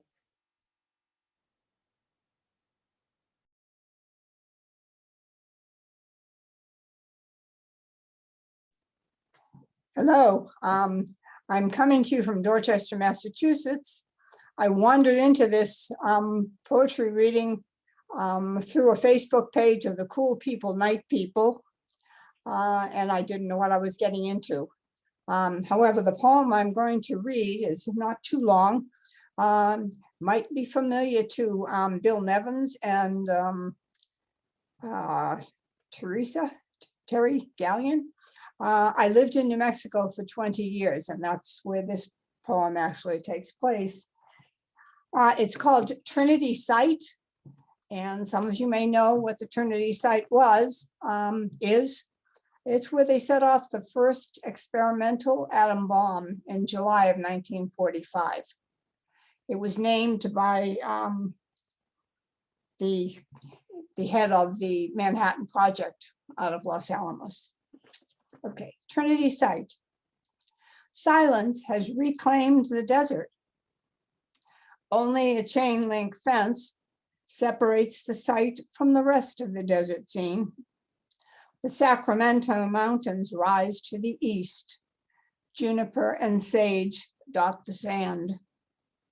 All that remains of the iron tower that rose 100 feet in the air is one twisted 3-foot leg. The green glass has been bulldozed under a wooden platform. Rain on the flat, clear panels obscures the telltale glass. The military men who ran the dozers died. The mushroom cloud of that long ago July morning floated obscenely away. Thank you. Thank you. Thank you so much, Kate Flaherty, and we look forward to the next time you join us. A real pleasure to have you as a member. Thank you. Thank you. Pleasure. Our next poet is Anna Jordan, joining us from Waterford, Ireland, and who read with us a number of times in the live open mic. And just a fun fact, like you can sometimes catch Anna also singing and playing the guitar on a late night if you're lucky, on YouTube or Facebook. So would you please welcome Anna Jordan? Oh, thank you so much, Sandy. Thank you so much. This is the first open mic, and probably the only open mic that I've done at all. I came on, I saw Fergus's head one night at 1:30 in the morning, and I was like, what is this? And I had to join in. But it's been really good because it's fairly dismal in Ireland for the past 4 or 5 months. So it's really nice to see new heads and to have this platform, because it really does, it is such a lovely thing. So well done to you and all the team anyway. Well done, hands together. Okay, I'm going to read a piece called Love Letter Number 2. Okay. Whatever way you are today, that is who I adore. It's been an obvious detail that you begin to unwind from me, detach, seek all things other, that you have discovered that really I'm boring, unwhoring, because I will never whore, a trait of myself that I often despise, unable to just freely sleep and leave, disguise myself as unwise, so prim and proper, and as the tick-tocker of life goes on, I'm often alone. But you'd be my only exception, creep out with light underneath my feet, and be a flaw that is fine. In all of our hours of all of our years, you'd be the only human that doesn't frighten me too much, and yet not enough. Though the thoughts of your absence is like a life sentence. Until there was you, all was so dull, burying myself in the hulls of my mental behavior, no savior to tell me to breathe in and out, and in and out, and to breathe out entirely. Just let go. Your smell, the hells of what you could put me through with your ever-changing you. Love and hate and everything in between would be nothing on the desire that you could ignite, despite all my fear. No tear could ever try balance that you have me breathe out entirely. But the obvious detail, your unwind, and now I can't exhale. Thank you. Oh, breathtaking. Anna Jordan, breathtaking. Thank you. When things open back up sometime in the future, I'd like to come over and host a live open mic from Jordan's American Bar, if that's possible. Okay, let's do it. All right, so in the future, folks, we'll be joining you from Waterford, Ireland on Cultivating Voices Live Poetry. But for now, we're back here. We're back here in our Zoom screens. And right here, right down the road, somewhere here in Olympia, Washington, is my good friend, Thomas A. Thomas, who, when we're not shut in, we meet up once a month down at Traditions here in Olympia, Washington. He's read a number of times with us, and it's always a pleasure to hear Thomas A. Thomas. Thank you. I'm so glad you're here today. Thank you so much. I couldn't miss it, Sandy. Our verse-anniversary. I think I've been here since the second one at least. The first one, okay. Maybe not quite the attendance award, but I want to read a short poem, but it wouldn't have happened without Cultivating Voices and Poets on the Coast and new friends that I've met here. I mean, rather than my world shrinking during the COVID era, it has expanded, and I'm eternally grateful for that. But I'll just say, instead of God, say heron, say kingfisher, say that was the 10th summer my wife was dying and I was not. Instead of God, say a name like Anne or Grace or Joy. Say the one who broke me open in a new way this wholly unexpected time. Instead of God, say love. Let joy in the side door, and she sits in the kitchen now in warmth of fresh bread and cinnamon and honey. Instead of God, say only desire, want. Say pomegranate, poplar tree. Say stay, say please, say thank you, say love again, dark and light and forever.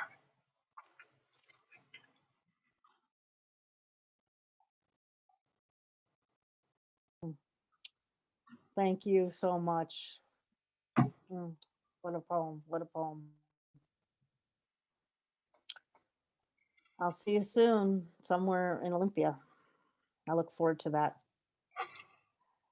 Well, our next poet is Anne McDonald, who joined us many a time this past year and just launched her new collection, Crow's Books. Welcome, Anne. Thank you for being here. Thank you so much, Sandy, and happy anniversary, birthday. And apart from connecting all of us Irish poets with poets in the US, I just want you to know that I'm meeting poets in Ireland that I would never meet if it wasn't for Cultivating Voices. So I think we should just petition the Irish government for a passport for Sandy and have done with it, and maybe a position in the Dáil. I don't know, but huge thank you to you. And tonight I'm just going to read a poem. I've been working with a fabulous poet in New Hampshire called Barbara Bald for the last 10 days. And we've been working on a collaboration because the world is full of shit and miserable at the moment. We've been working on a collaboration that every day, and I'm delighted Fergus has his good aftershave on. Sorry, that's an in-joke. We've got this collaboration going where we literally decided to write a poem about what there is to love, because it was just getting too depressing, too many COVID numbers, too much misery. And we've written every day for about 10 days, back and forth, a poem without overthinking it. And this is one that I wrote, and it's having its world debut tonight at Cultivating Voices. And it's about my sister. Everybody should have a sister like I have. I know we're all not all that lucky. I have a sister, Sandra, who has been unbelievably supportive of us as a family over what has been an unbelievably shit year. And this is called A Gifted Teapot. I want to give you something to say thank you, but the gift is way beyond the bottle of drugstore wine or a bunch of flowers, and there's nothing I can give that can recognize the hours and hours you put in to help me cross this threshold. I know that all you did was as much for her as for me and you and us, and mostly from a sense of fairness, but it was not easy. You put your heart in the line of fire, and I know you've spent many sleepless nights as I did. So I wanted to find the right gift. And I trawled the online malls, looking at the cards and handcrafted ornaments. And then I realized it was the gift of drinking tea together we missed the most when Mum got sick.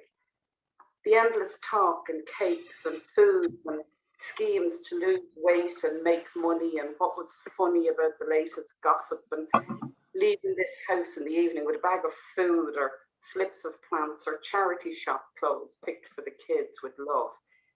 You fought my corner, and in doing so, brought back her space, her dream, her rightful place at this, now, my table. I wanted to give you a gift, and then I realized that you and her are one, and that we also love talk and tea and cakes and gossip and ways to lose weight and make money and funny stories about the neighbors. And all your labors have now come to fruit as I sit now on what is now my table, where you come to sit. You have her strength, and in your eyes, well rimmed with tears, I saw her smile when I gifted you a teapot. Thank you.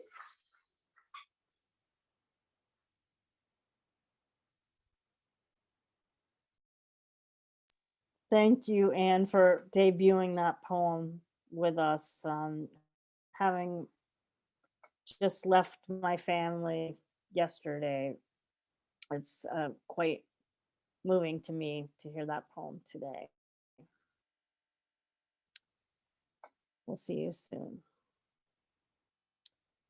Well, next, I'm so glad that John Carew could be with us today, because if you ever saw the performances that John gave in the early weeks of Cultivating Voices live poetry, you will know undisputably why I'm so thrilled that he could make it to our Versaversary reading. I love that, Versaversary. It's so good reading today. John Carew, thank you. I'm just so honored by your presence today.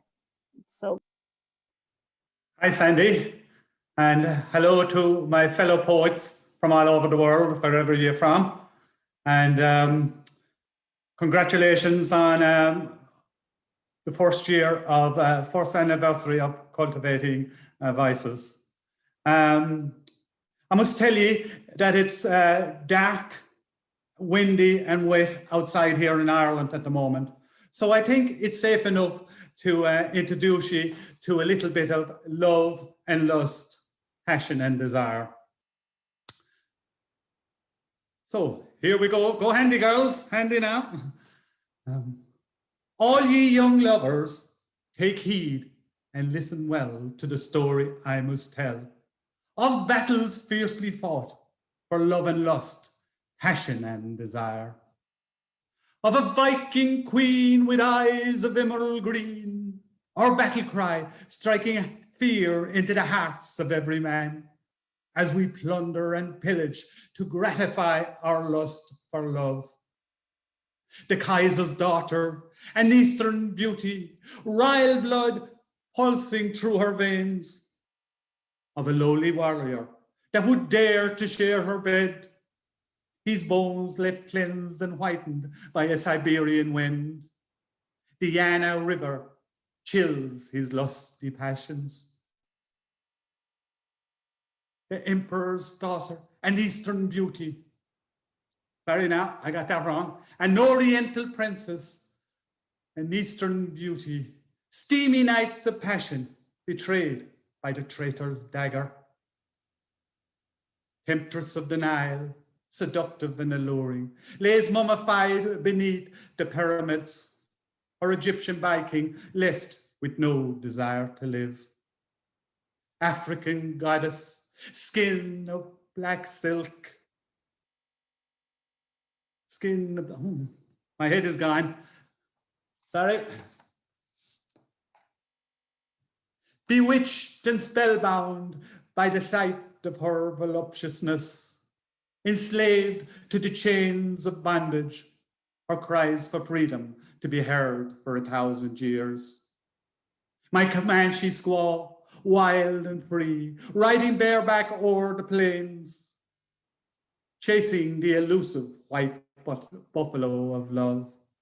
Her Cupid's arrow straight through my soul, a Parisian charm, my French maiding, a love of fire and desire, separated by the swish of the guillotine blade.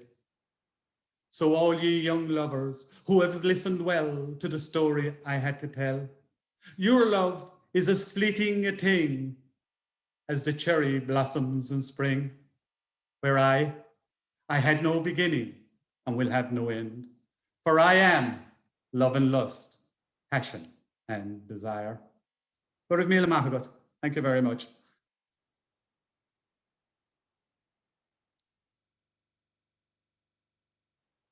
There is nothing wrong with a little love and lust at Cultivating Voices live poetry. Well, It's here the and whole- now, we don't care whether it's dark or bright, whether the sun is shining or the rain is falling. We always like a little bit of love and lust, passion and desire. And of There course, you go. a little drop All right. with it doesn't go astray. Indeed, indeed. Good night. Thank you. Good night. Thank you so much. Well, next, following John, is another poet that, again, always a joy to hear his stories when he shares the work with us, and another perennial member of that Not the Time to Be Silent crowd that gathered on Thursdays. Please welcome Matt Mooney.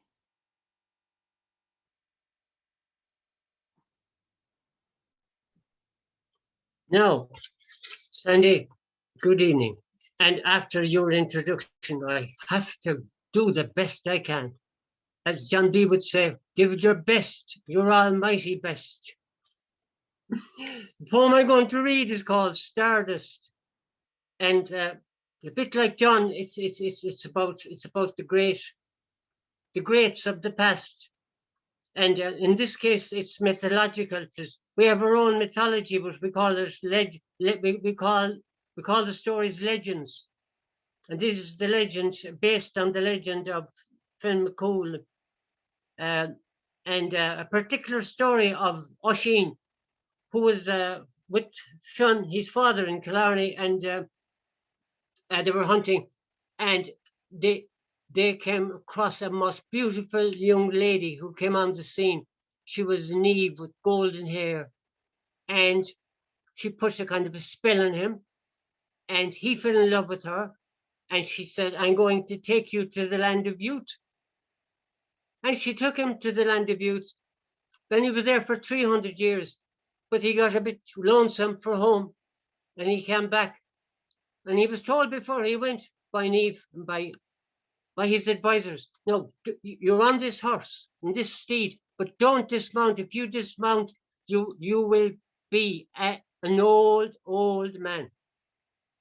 And he said, I'll do that. So he came back to Ireland, and when he came to Ireland, he saw men trying to lift a rock off the ground, trying to move a rock. And of course, the Fianna were giants, the men who were strong as could be. So he said, I got to give them a hand. So he went to bend down to lift the rock just with one hand, and the girth broke at the saddle. So he fell down, and he became an old man. So that's the story of Oisin and Tiernan Og. Tiernan Og means the land of youth, and I'm going to read the poem now, so you'll know what it means when I come to it. Stardust. I have fallen off the horse I had in the land of youth, where daydreams belong to the ready and the strong. A story of rarely brushing while on borrowed time. You spiraled out of sight, lost in a shower of stardust. I should have known better, but on a Sunday afternoon, I was silently spirited away on a lengthy flight of fancy, looking and listening to you, singing in a summer garden, slowly fueling my liftoff, charming me to Tir Nanog. Thanks.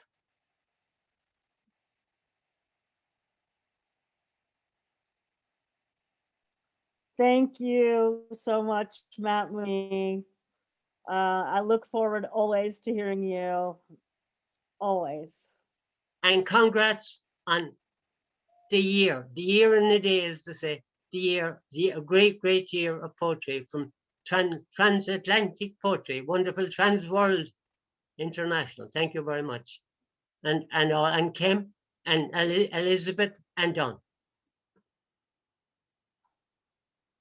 Thank you, and may we all enjoy the next year coming up, as we're already in that year. Yeah, and next there is a saying, may we all be alive this time next year. And in Irish, it is an old Shannock, an old saying, go Marimid Bio, which means alive, on Tom Shorish, again, this time next year. Go Marimid Bio on Tom Shorish. Thank you. Folks, again, you know, this is Cultivating Voices live poetry at its best today. Hearing all the different voices. We have a few more here in the on the list, and I'm inclined to go to the wait list, folks. So just those of you on the wait list, you can know that I'll be coming after you on the wait list, because I'm gonna let it keep going. Next, and I'm so glad to have Max Vandersteen here. Welcome, Max. Thanks again for coming today. Thank you, Sandy. Thank you, Sandy. Thank you. And happy birth anniversary to Cultivating Voices. Thanks to Sandy and Kim for making this last year so special on Sunday afternoons here in Alberta, Canada. So it's kind of an anniversary for this poem I'd like to read this afternoon too. It was 1 year ago that I won an honorable mention for this poem in Dr. William Henry Drummond Poetry Contest, who was a very fine poet back in Canada in the late 19th century. And there's a poetry contest out of Ontario named in his honor. So this poem I'd like to read is called What Do We Lose? Where do we arrive when tyrants, autocrats, demons, and dominions of partisans control and contrive neighbors to take up their sabers for misguided allegiance to false icons and regents of avarice, revenge, and self-gain? In what do we trust when moguls, magnates, aristocrats, and scions of wealth manipulate and mandate merchandised agronomies and intangible economies, while civilians and credulous citizens profit not from the fallacies? What do we believe when clerics, deacons, imams, and ministers of faith belie and beget sons who throw down their rattles and pick up guns to join in moot battles, while their daughters suffer the slaughters of torture, torpor, and inconsequence? How will we then live when field, forest, food, and descendants of folks effuse every contaminant of an abused environment, conquested thus helter-skelter? On earth, solace now the only shelter from mistrust, misuse, and sufferance. What do we gain when still we want more? And what do we lose when still we ignore? Thank you all. Thank you so much, Max. And again, I've been congratulations on your versiversary of that poem. Thank you. And we really appreciate our friends, for me, from the north in Canada. Thank you. Well, next, I'm so happy that Mia Hansford's able to join us here today. Mia and I go way back. because we actually went to college together and were in the same class our first year of college called Writing About Women. So and she read very early on too in those first few weeks. It's a great, great joy to have you here today. Thank you, Sandy. That was Sheila Shaw. We read Doris Lessing, Sylvia, bunch of good ones. Yeah. I've been going through some old poems and they're from when I lived in New York and first started writing, and they're very obtuse. But I'm gonna torture you with one that I found. It's pretty short. I have two, but I know we need to stick to one. From the deck. It's like pull from the deck.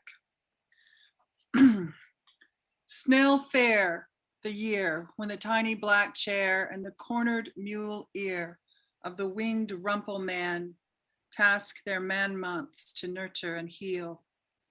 That dunst needle gaze plains a cave spring thirst to sidestep and stumble latticed coal and coke. The queen of swords leads her butcher to supper. In the dark tuned sky, they climb the hot heel and iron the air. The blows come in threes and cross the noon schism to summer the East River shields. Remembering water rings hard on the A, a minor indented, vast, sharp breath. Pummel and push the black abyss joy. Creak a difficult wren to lark and farce the night noon. The fading gales of the smiled hanging man, his many heads poke through the sea. Thanks for letting me read that, y'all. Thank you. And I'll see you sometime. It's our like 40th it's like our 35th college reunion this May. I know. Just FYI. Not happening. Yeah. No, maybe virtually, but okay. Thank you. Well, next is Marian Lovett. Marian Lovett has been a perennial, just stalwart, staunch, reliable, every week, chop wood, carry water, come to Cultivating Voices live poetry. And right behind me, right over here. No, I can't do this. I'm right over here was a gift I received, holiday Christmas gift.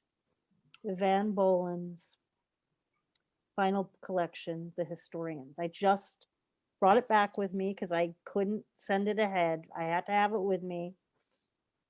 That Marian gave to me. I'm so very grateful to have the collection, and obviously it holds a very, very special place in my heart, as does the memory of the day we met, and of course every time you've joined us here. From Sligo, Marian Lovett. Oh, Sandy, well, the privilege is all mine, I assure you.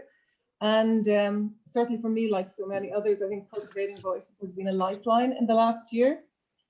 So my poem is called The New Minimalism, and I wrote it because, well, COVID times has meant that I guess we've all had to embrace minimalism in many ways. And well, the COVID funeral is no exception, and my poem is about that. The funeral was minimal, just the 7 of us, plus 3 cousins socially distanced across 4 pews, lost in the vast expanse of a cathedral that can easily hold 1,000. The funeral was minimal, pared down to bare essentials. She'd said, no flowers, no fuss, no photographs. The coffin was plain, unvarnished oak, the lining beige, raw linen, no frills, no shiny nameplate, no ornate handles made of brass. The funeral was minimal, but those who cared enough turned out to greet the cortege, if you could call it that, just 2 cars plus a hearse. Her neighbors stood outside the house where she'd lived in most of her married life. They lined the streets all the way up to town as far as the black railings that led to the cathedral steps. The funeral was minimal. She'd said no eulogy, but the sermon sufficed. It was vivid and precise, said by an out-of-towner who'd known her for 30 years since they'd met on pilgrimage. It suited her to ship him in, a one in the eye for the local padres, since in her later years she realized the church was full of sin, her own parish even, riven by users and abusers, and she'd made her feelings known. The funeral was minimal, but the music was glorious, was what she'd chosen, a curated selection. And as the last song played, the swelling refrain of Andrea Bocelli's "Time to..." light streamed through the blue and green glass windows in the upper Clare story. The funeral was minimal. At the burial, a handful showed up for her, as she'd have done for them, all masked, no hugs or kisses, some elbow touches.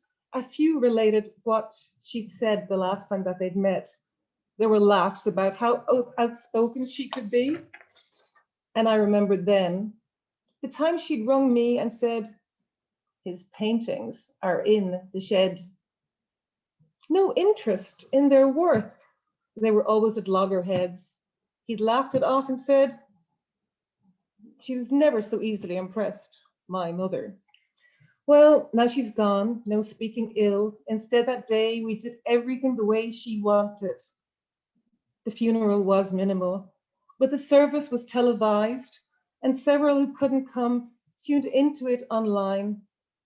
Across the country and beyond, candles were lit and tears were shed for a woman who thought herself inconsequential. The funeral was minimal, and as we walked, the coffin down the middle aisle, from her flat in London, Lilley pressed one hand to the TV screen and waved her grand goodbye. And with that touch, the screen froze. Love fused and crackled, soared, and made its way across the March gray sky. We felt its voltage in the sun that briefly shone on us as the wooden box was lowered into deep, dark earth. So there you are. That's for my mother-in-law, Maeve, who passed away on International Women's Day. What a great day to go. Thanks, guys. As I said, I feel I'm amongst friends. Lovely meeting so many of you this year. Thank you so much. You know, I tell my students that joy and grief are always holding hands. They hold hands. And poetry is such a solace, as we all know.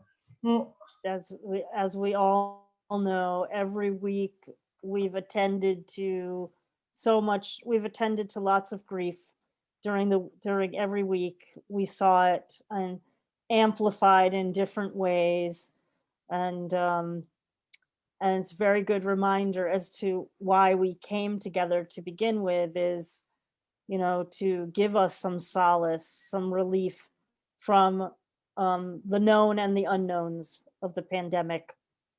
I send you my condolences to your family, and but what a legacy. What a legacy. Thank you for sharing that poem today. Thank you. Great to be here. And happy birthday, Cultivating Voices, once again.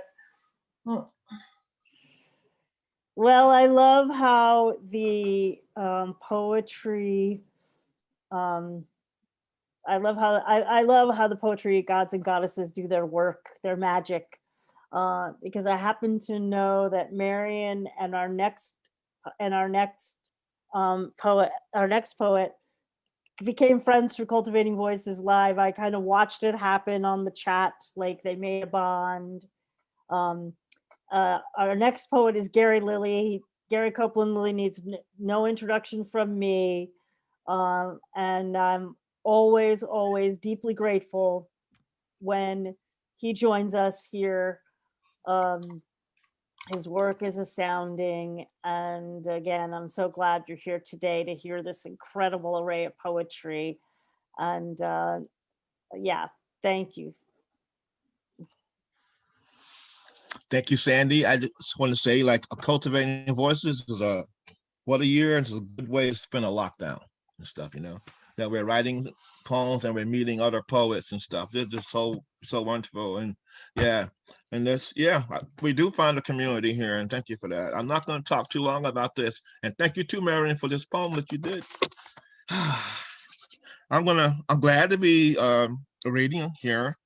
And I'm going to read a poem that I've probably been working on since I first kind of broke it into this set.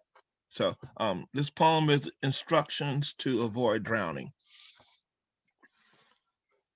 Victims are always nostalgia free. The pressure of race is like water in the lungs, a cardiac arrest, an immutable mute correlation, the leftover recollection of counter reaction roll into the slant of the eye. The expected clicks and stammers, a skipping needle on the cracked vinyl. Everyone who was around remembers me as a child who stuttered like Moses before his salvation walk into the Red Sea. He clearly calling Pharaoh's name. And when my angel does appear with his marks and scars, I bet you the first words he says will be, "Do not be afraid." He will be armed with the well-used jawbone of an ass, roll away the stone and their radio static. Straight is the gate and wide is the road to destruction. Yes, Jesus wept his parable of running out of gas in Enid, Oklahoma. The redneck militia in their jacked up pickup trucks on parade, coming across country by the southern route. The stars and bars, the banner of the red-hatted killers. Hear their singing, the cloak of their gun-toting choir, and run to the water. Deep water has always had the race drama. Hold your head up, but do not mistakenly think you are ever going to be safe, as in on dry land. Thank you.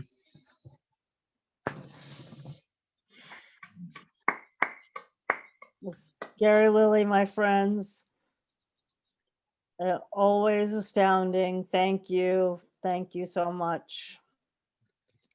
Well, folks, I'm going to the waiting list. I'm doing it. Stay with us. There's 8 more readers. It's 24 minutes, and if I keep my comments to a minimum, we can do it. So next up, we have Susan Abbott. Thank you so much for being here today. Cultivating Voices Live, Poetry Open Mic on the open mic. We've made it to the waiting list. Welcome.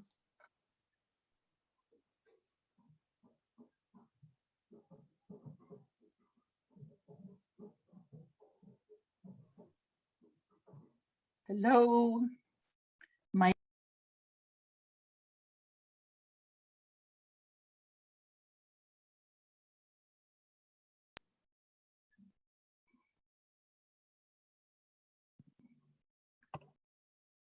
Yep, you're good. Oh, you need to unmute again. Right, we good? There you go. We got the video? Cool. All right. Thank you. I'm really thrilled to be here. I just met you guys in January, so I'm kind of a latecomer to this party, but I am thrilled.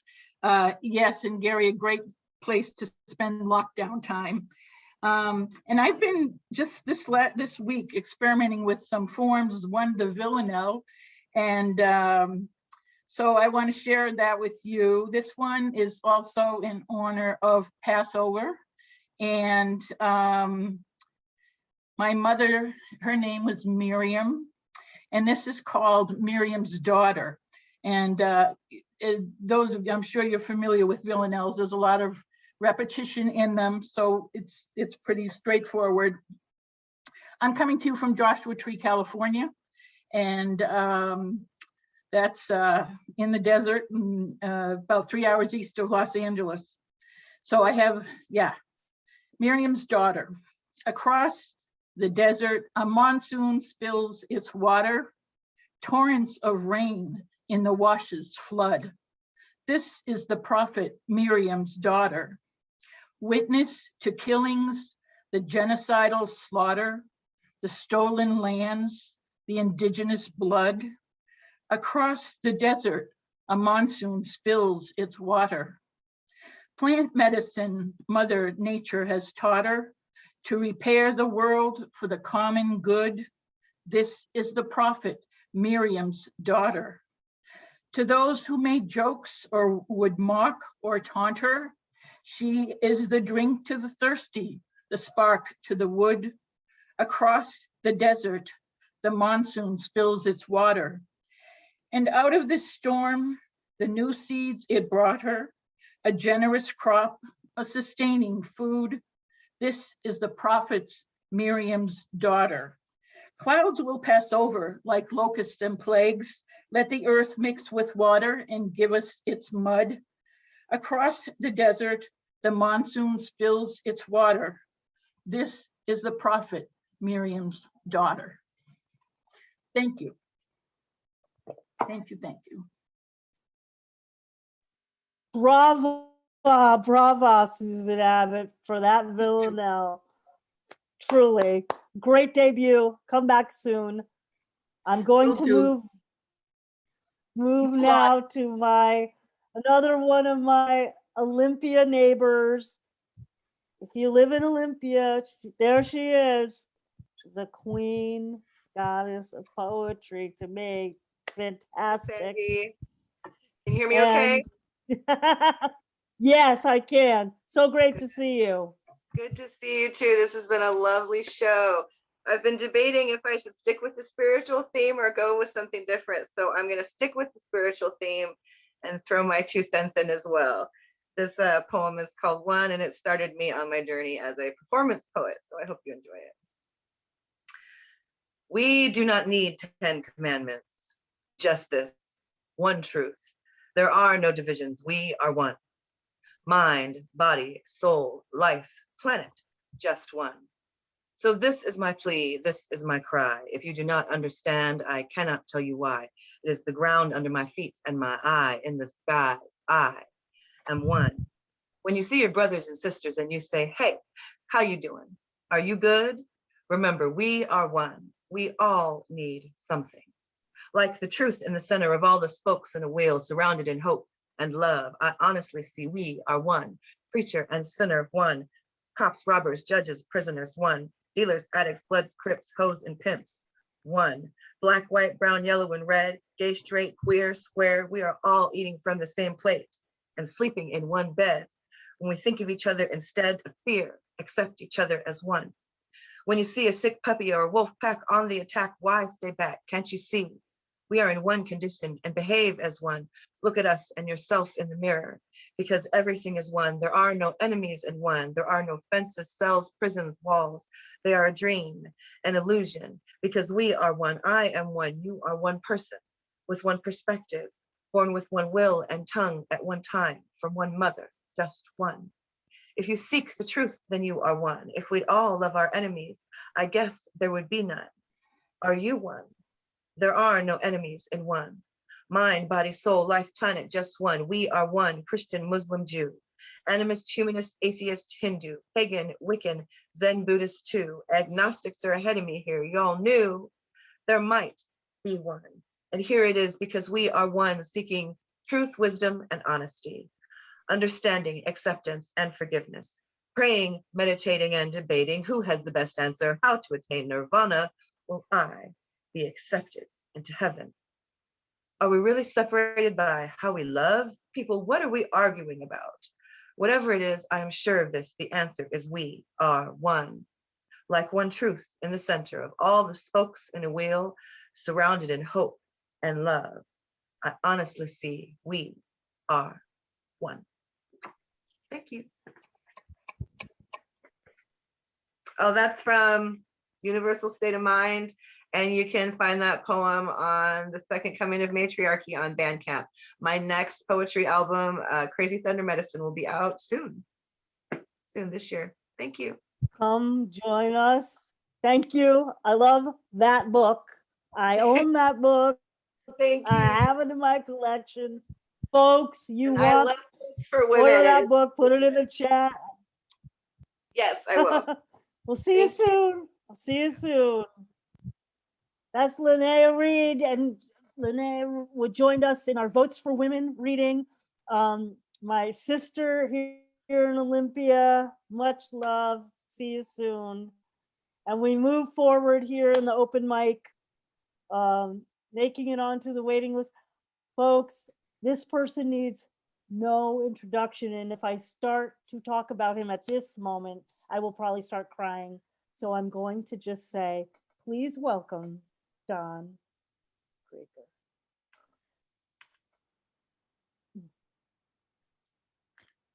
Thanks, Sandy. Thanks, everyone. It's been an extraordinary reading. Lot's wife died nameless, not for looking back, but for remembering. A young white man killed 8 last week to save himself from temptation.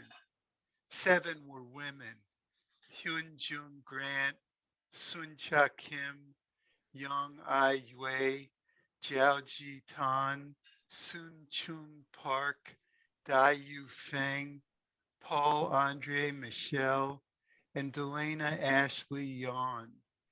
Delana and Mario Gonzalez were newlyweds taking a massage. He was held in handcuffs 4 hours by the police. No place for hate. We shopped today at the Pious Bookshop, bought Seder plates for the kids, packed in a fresh pizza box with secondhand bubble wrap. Passover is this weekend. They had fridge magnets, stickers, skull caps with slogans. We are stronger together and no place for hate. As if it was this morning. I remembered passing security for the funeral. The line blocks long down Darlington Road. 11 reconstructionists killed at the Tree of Life. I longed for the pious to be with us together down Darlington Road and at the cemetery later. Their beards, black coats, and sit-sit, but none came. As if they think you're not pious, you're not a Jew. As if it matters that the murdered are. As if it matters we are stronger together and no place for hate.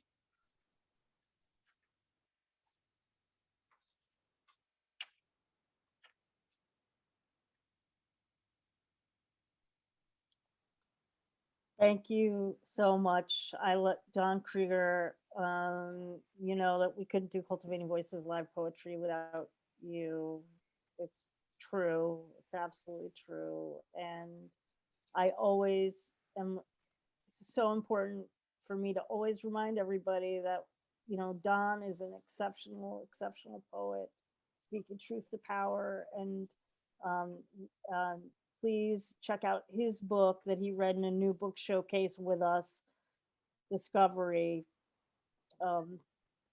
Yes, please do. Thank you. Well, next we move to, we're probably just going to go a little over the top of the hour here. And you know me, I'm okay with that because I'm always okay with that. But next, so we're down to our final 5. Our final 5.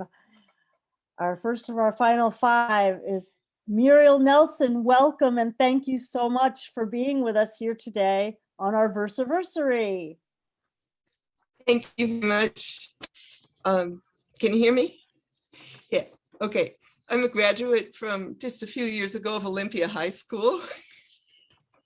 Do you still have Olympia High School? William Winlock Miller? Okay, and I live just north in Federal Way. This is my book about to be born in the next few days. Chapbook called Please Hold. It's kind of a, I don't know, not really a chronicle, but it was written during last year mostly, or the theme, the underlying condition was a pandemic. And this poem is called Rumors of Fun Fact. Roofs are steaming like beekeepers' smokers, or a roof is burning while bees smoke. Plum petals fall so snowingly that rain doesn't show. And my old foe Photinia votes again for the Red Party, blocking out windows with leaflets. It's peaceful though, isn't it?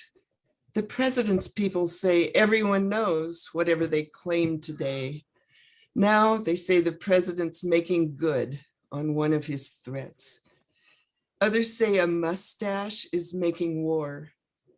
It's shady business, so here come the pines, where there's just enough room for a chair between our old rhododendron and new burning bush, if you'd care to sit as crowds reenact Exodus and sicken.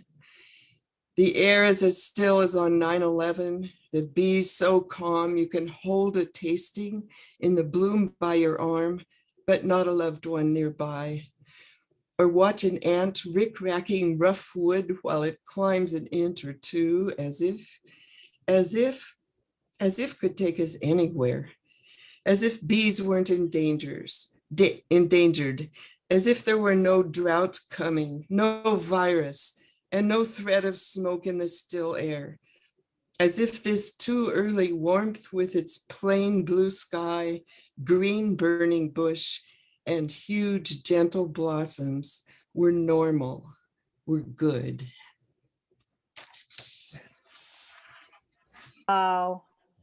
Wow. Congratulations. Brava on Thanks. your upcoming new collection. Contact me. We'll get you on for a new book showcase. Sure. That's what it's all about here. Beautiful to have you joining us here. Thanks, I've enjoyed it a lot. Thank you. Rather local. Thank you. Well, next is a person, again, a person not a stranger to Cultivating Voices live poetry from the very early days on that wild ride that was the live Facebook open mic. Would you please welcome from Calgary, Josephine LoRe. Thanks, Thank Sandy. you. Thank you. When I came into the room today and I looked around at all these familiar faces, it felt like a homecoming. So thank you, Sandy and Beth and Kim and Dawn for creating this. The poem is fairly new. I'm going to read it from my computer screen. And it was born from learning that there's a spark of light at the moment, a flash of light when the sperm meets an egg. So I call it inception. I knew. I walked from the bed to the bathroom and knew a life inside my life, a spark within my spark, a flash. Infinitesimal, then the size of flaxseed waving blue in summer breeze, hazelnut in shatterproof shell, apricot, fuzz-covered flesh yielding to touch, grapefruit, sunshine bursting into scent. And within me, bubbles gently bursting, weeks before movement, weeks before the first real kick, as unforgettable as the first real kiss. All this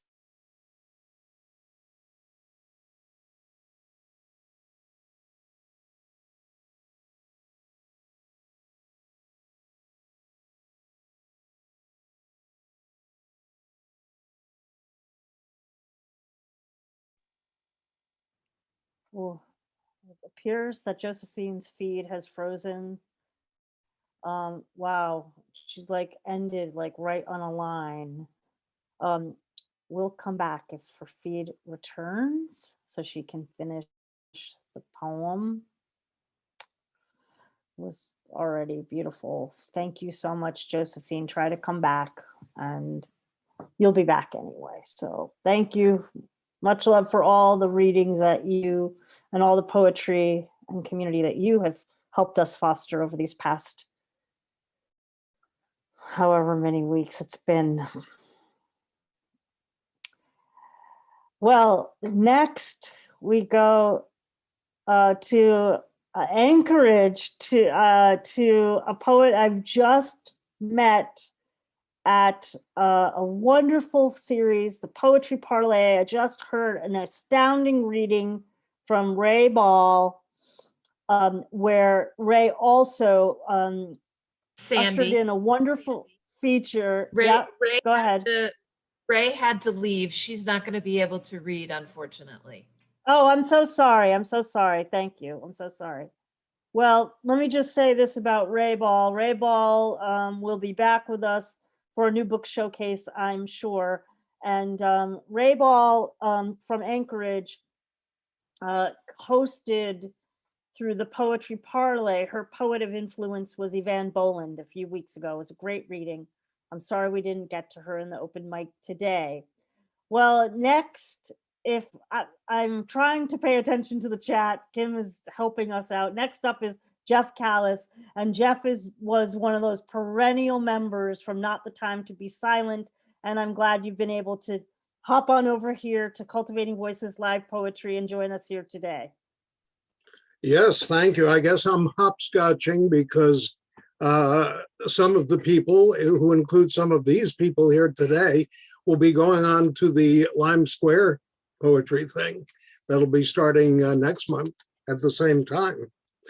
And I am going to keep moving in the spirit of Women's Month. I took a long walk just yesterday to pick up the Lit Night anthology put out by a couple of wonderful women connected with the City College of San Francisco, which I can actually see at some distance out this window of my office. And here's my contribution, which is created to a fellow poet, a woman, Katie Spitz.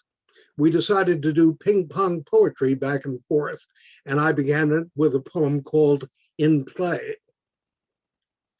A Sport of Spheres.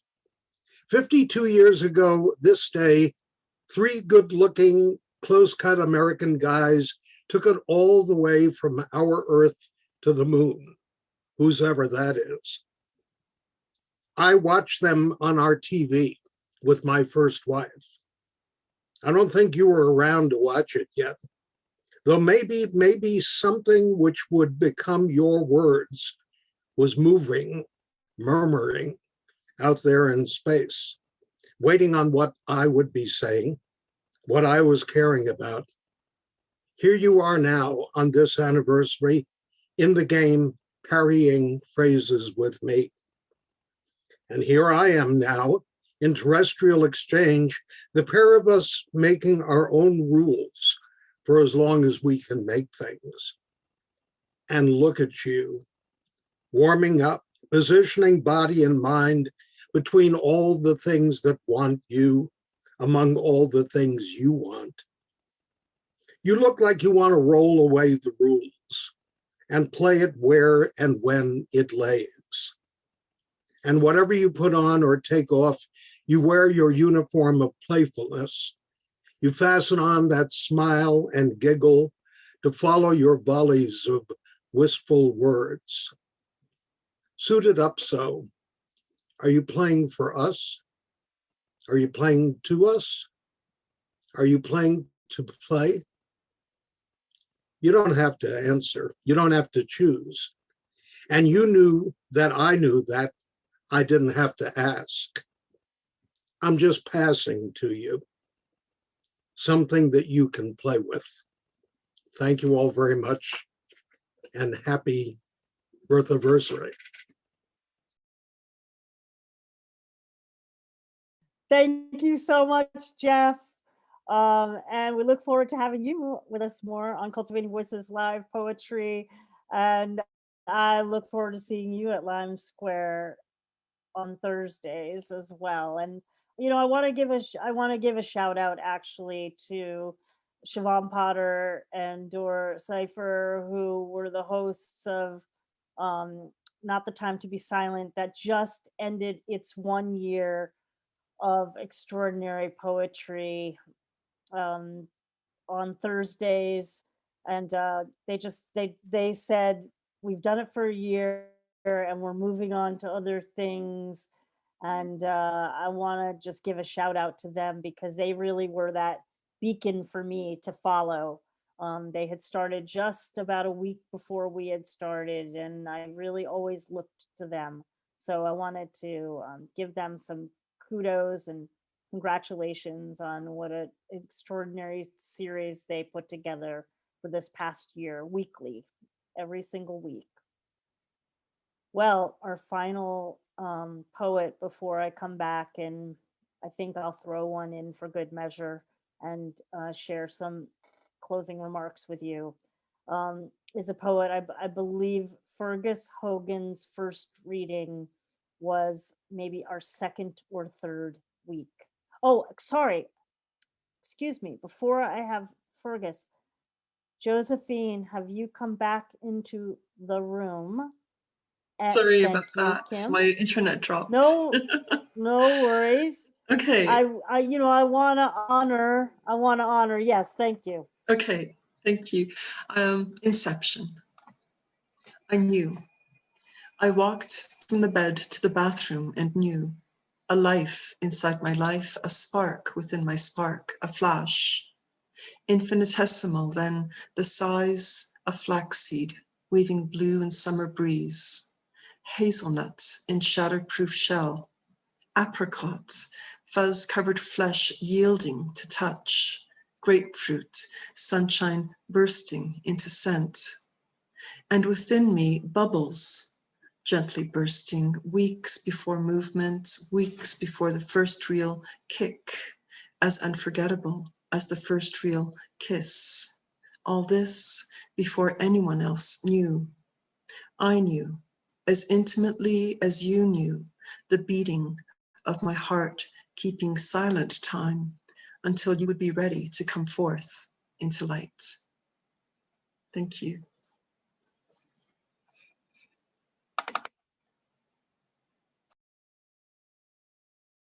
Thank you so much, Josephine. It has been a pleasure this year sharing poetry with you and hearing your wonderful work and your fabulous voice and the humanity that you bring to this group. Thank you so much.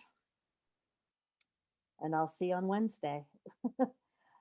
Next, our final reader today is Fergus Hogan. And as I was saying, Fergus was one of those early readers. And I will never forget when Fergus came onto the screen. And I'm so grateful that he's remained with us through this journey. He's provided these amazing anchor and touchstones for us all through the pandemic. And I will stop there with gratitude and love to you, my brother. Thanks for being here. Oh, Sandy. Agus a cara, gur mila gaha. I've been accused the last couple of weeks of blowing kisses on Zoom rooms too often. So these are kisses to you all, but they're also our sign language for thank you. So when we do it in two parts, we speak together in our global world of signs. So thank you, Sandy.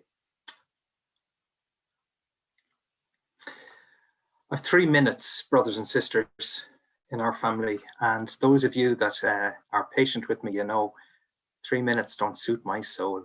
So I've got to get a move on. So you need to set your GPS signals to Waterford, Ireland. Anna Jordan and myself are inviting each and every one of you to Waterford for our gathering. And we are all, once we are safe and free and able to travel and hug and kiss and read poetry aloud and wear good aftershave and perfume, we are gathering together, our friends. So we need for a party to make a promise. So that's the promise, that's the plan, a party together. We also need to say a prayer, and we also need to sing a song. So in the 2.5 minutes that's left, I want to say a prayer for us, our brothers and sisters together across the world. This year where we've been locked down and staying home and trying to stay safe, we've witnessed the world being split and divided and separated, and beautiful people killed on our streets. And Cultivating Voices, Sandy, you've held us together in all of our differences and our broken beauty. We thank you. You're our big sister, and we love you. So the prayer tonight, lads and friends, it's a plagiarized prayer poem, and you were all in it. And I apologize if I have misquoted or done an injustice to your beautiful words. And don't forget, friends, after this prayer poem, we have a song. Telling the bees. The bees fly low this year, weighed down with worry and grief, insecticides, global warming, COVID-19. Each morning I go to the garden, I knock on the hive and hum for the bees the way the bee shaman showed me. Each day I read the numbers. I tell the bees the names of loved ones passed in the night. I put the bees into mourning. Kneeling before their altar of honey, I pray to the goddess Gobnet. Take this cup away from us. Please let it stop. May the bees carry our grief between these worlds, light as gossamer wings.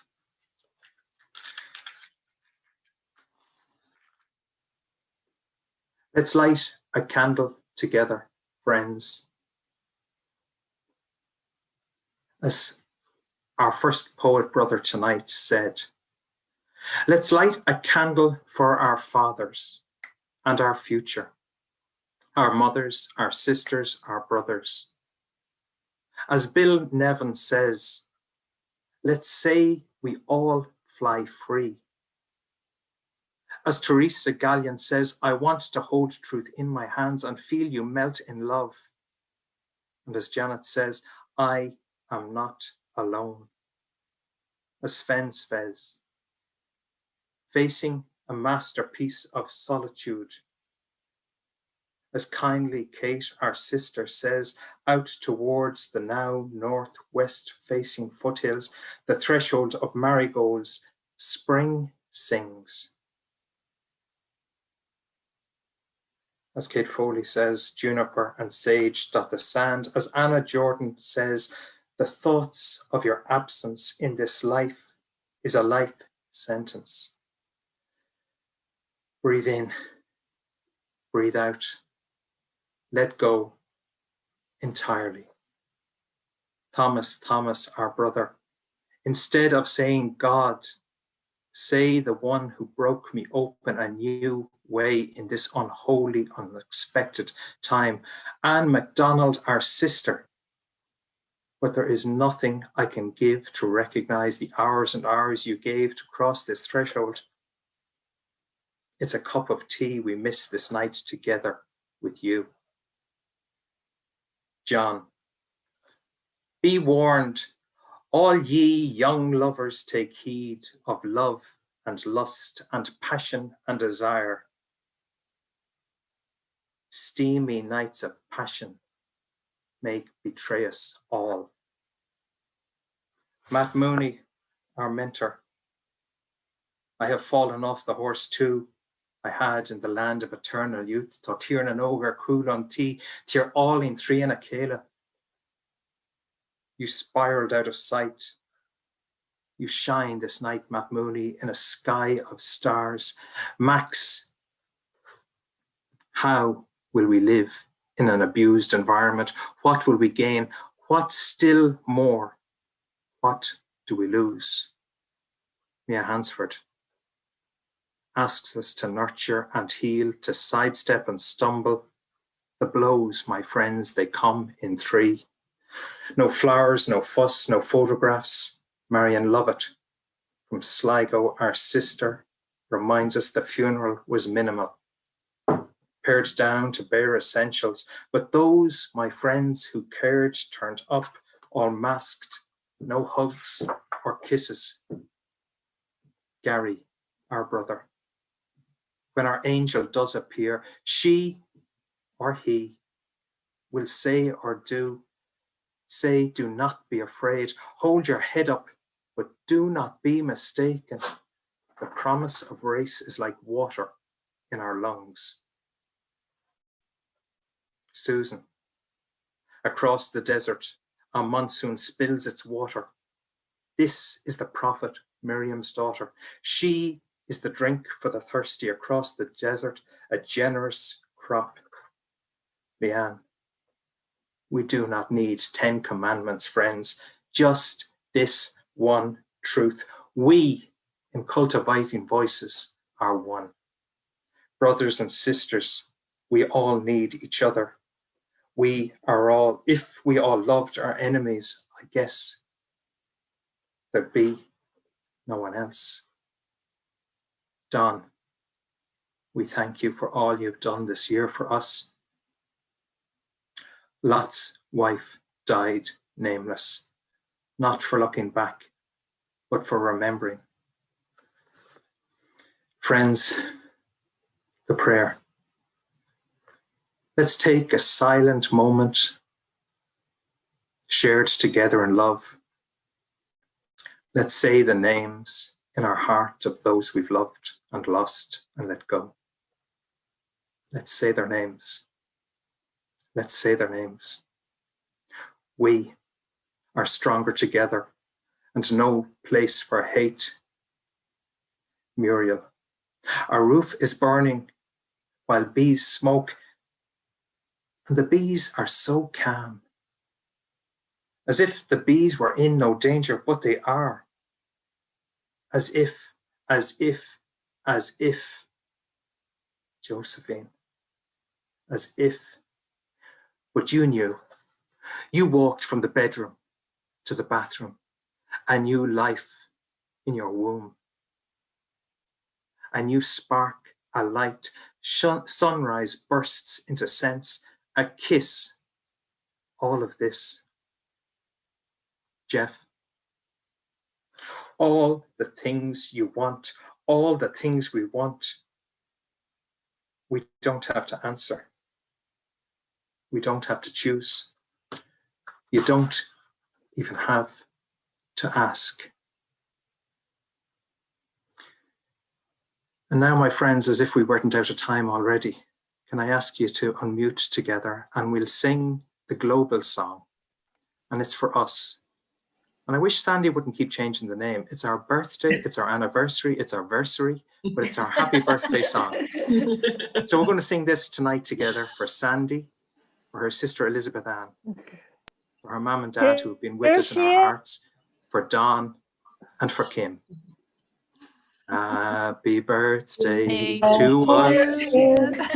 Happy birthday to us. Happy birthday. Happy birthday to us. And many more.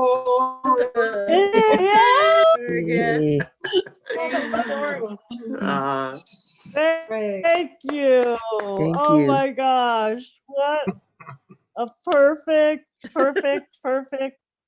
way to close out the reading. If you will indulge, I will read one final poem But I love that cento, that braiding of everyone's voice. Thank you to all the poets in our birthday, anniversary, versiversary open mic. I'm gonna say all their names because I have to. I mean, it's important. Shaswata Gangopadhyay, Bill Nevins, Teresa Gallion, Janet MacFadyen, Kate Wegrzyn, Sven Kretzschmar, Kate Flaherty, Anna Jordan, Thomas A. Thomas, Ann McDonald, John Carew, Matt Mooney, Max Vandersteen, Mia Hanford, Marian Lovett, Gary Lilley, Susan Abbott, Lennee Reid, Don Krieger, Muriel Nelson, Josephine LoRe, Jeff Kaliss, and Fergus Hogan. And all the names of all the other poets who have read on Cultivating Voices in this past year, our love and gratitude to you. I'm going, and to our new book showcase poets today. A mere 3+ hours ago, we heard from Ann Tweedy, Michelle Parker Randall, Atracta Fahy, and Debbie Bacharach. Thank you all for being here today. Here's to our next year, and here's a final poem. And this is dedicated to all of you for being here in this extraordinary year full of extraordinary things. Joy and grief always holding hands. This is a poem from Boats for Women called Manifesta. These are declarations of the most intimate kind, the ones you kiss into your pillow through the concentric night until you wake to feel the presence of the beloved arriving from the other room, even though she is 3 states or 11 miles away. In this moment of half-lucid dream, the distance stands before you, irrelevant as desired new boots. Alone in bed, which side to exit to the floor of today matters less. You've made the choice to turn toward a sacred face, a turn toward your own longing to live. Not so much to meet the day head on, and not so much a collision as a delicate fusion of strangers now becoming known. In this compressed space, the new feels misplaced, like keys lost for weeks. Beloveds, beloveds, beloveds. Punch your time cards, your optimism tickets, with restless tears to clock the moment you tattoo your present name to your forehead, a reminder that you'll look in the mirror with wonder each morning, see yourself, and remember that the beholder is the eye of grace. I send you all much love and gratitude and grace for all the ways that you have come together this past year. And thank you so much for joining us on this celebration today and all the Sundays this past year. Thank you so much to Don Krieger, whose work, steadfast work, has kept us going week after week after week. A shout out to my sister and co-founder, Elizabeth Ann. Here she is on her 3rd birthday, blowing out the candles. And to Kim Ports Parsons, who has joined the team recently, although she's been a serious member since the get-go, right out of the gate, but now has joined the team and helping us with our publicity, and you know what she's doing in the chat and promoting the books. Thank you so much. A reminder to join us next week, of course, next Sunday, for the beginning of National Poetry Month with our new feature called Poets Focus. Our Poets Focus will be Bloom. Poets Focus on Bloom, where we will feature these poets: Charles Flowers, Mary Ellen Talley, Gustavo Hernandez, Kim Ports Parsons, and Eileen Sheehan joining us from Ireland. That's Easter Sunday, April 4th, 12 noon Pacific, 3 p.m. Eastern. That's 8 o'clock over across the pond in Ireland. Well, I'm feeling the glow of poetry, the warmth of love and community spirit tonight. Thank you all for being here, friends. I look forward to seeing you next week and in the weeks ahead for more poetry from around the world. I bid you adieu, farewell, safe travels, and of course, keep writing.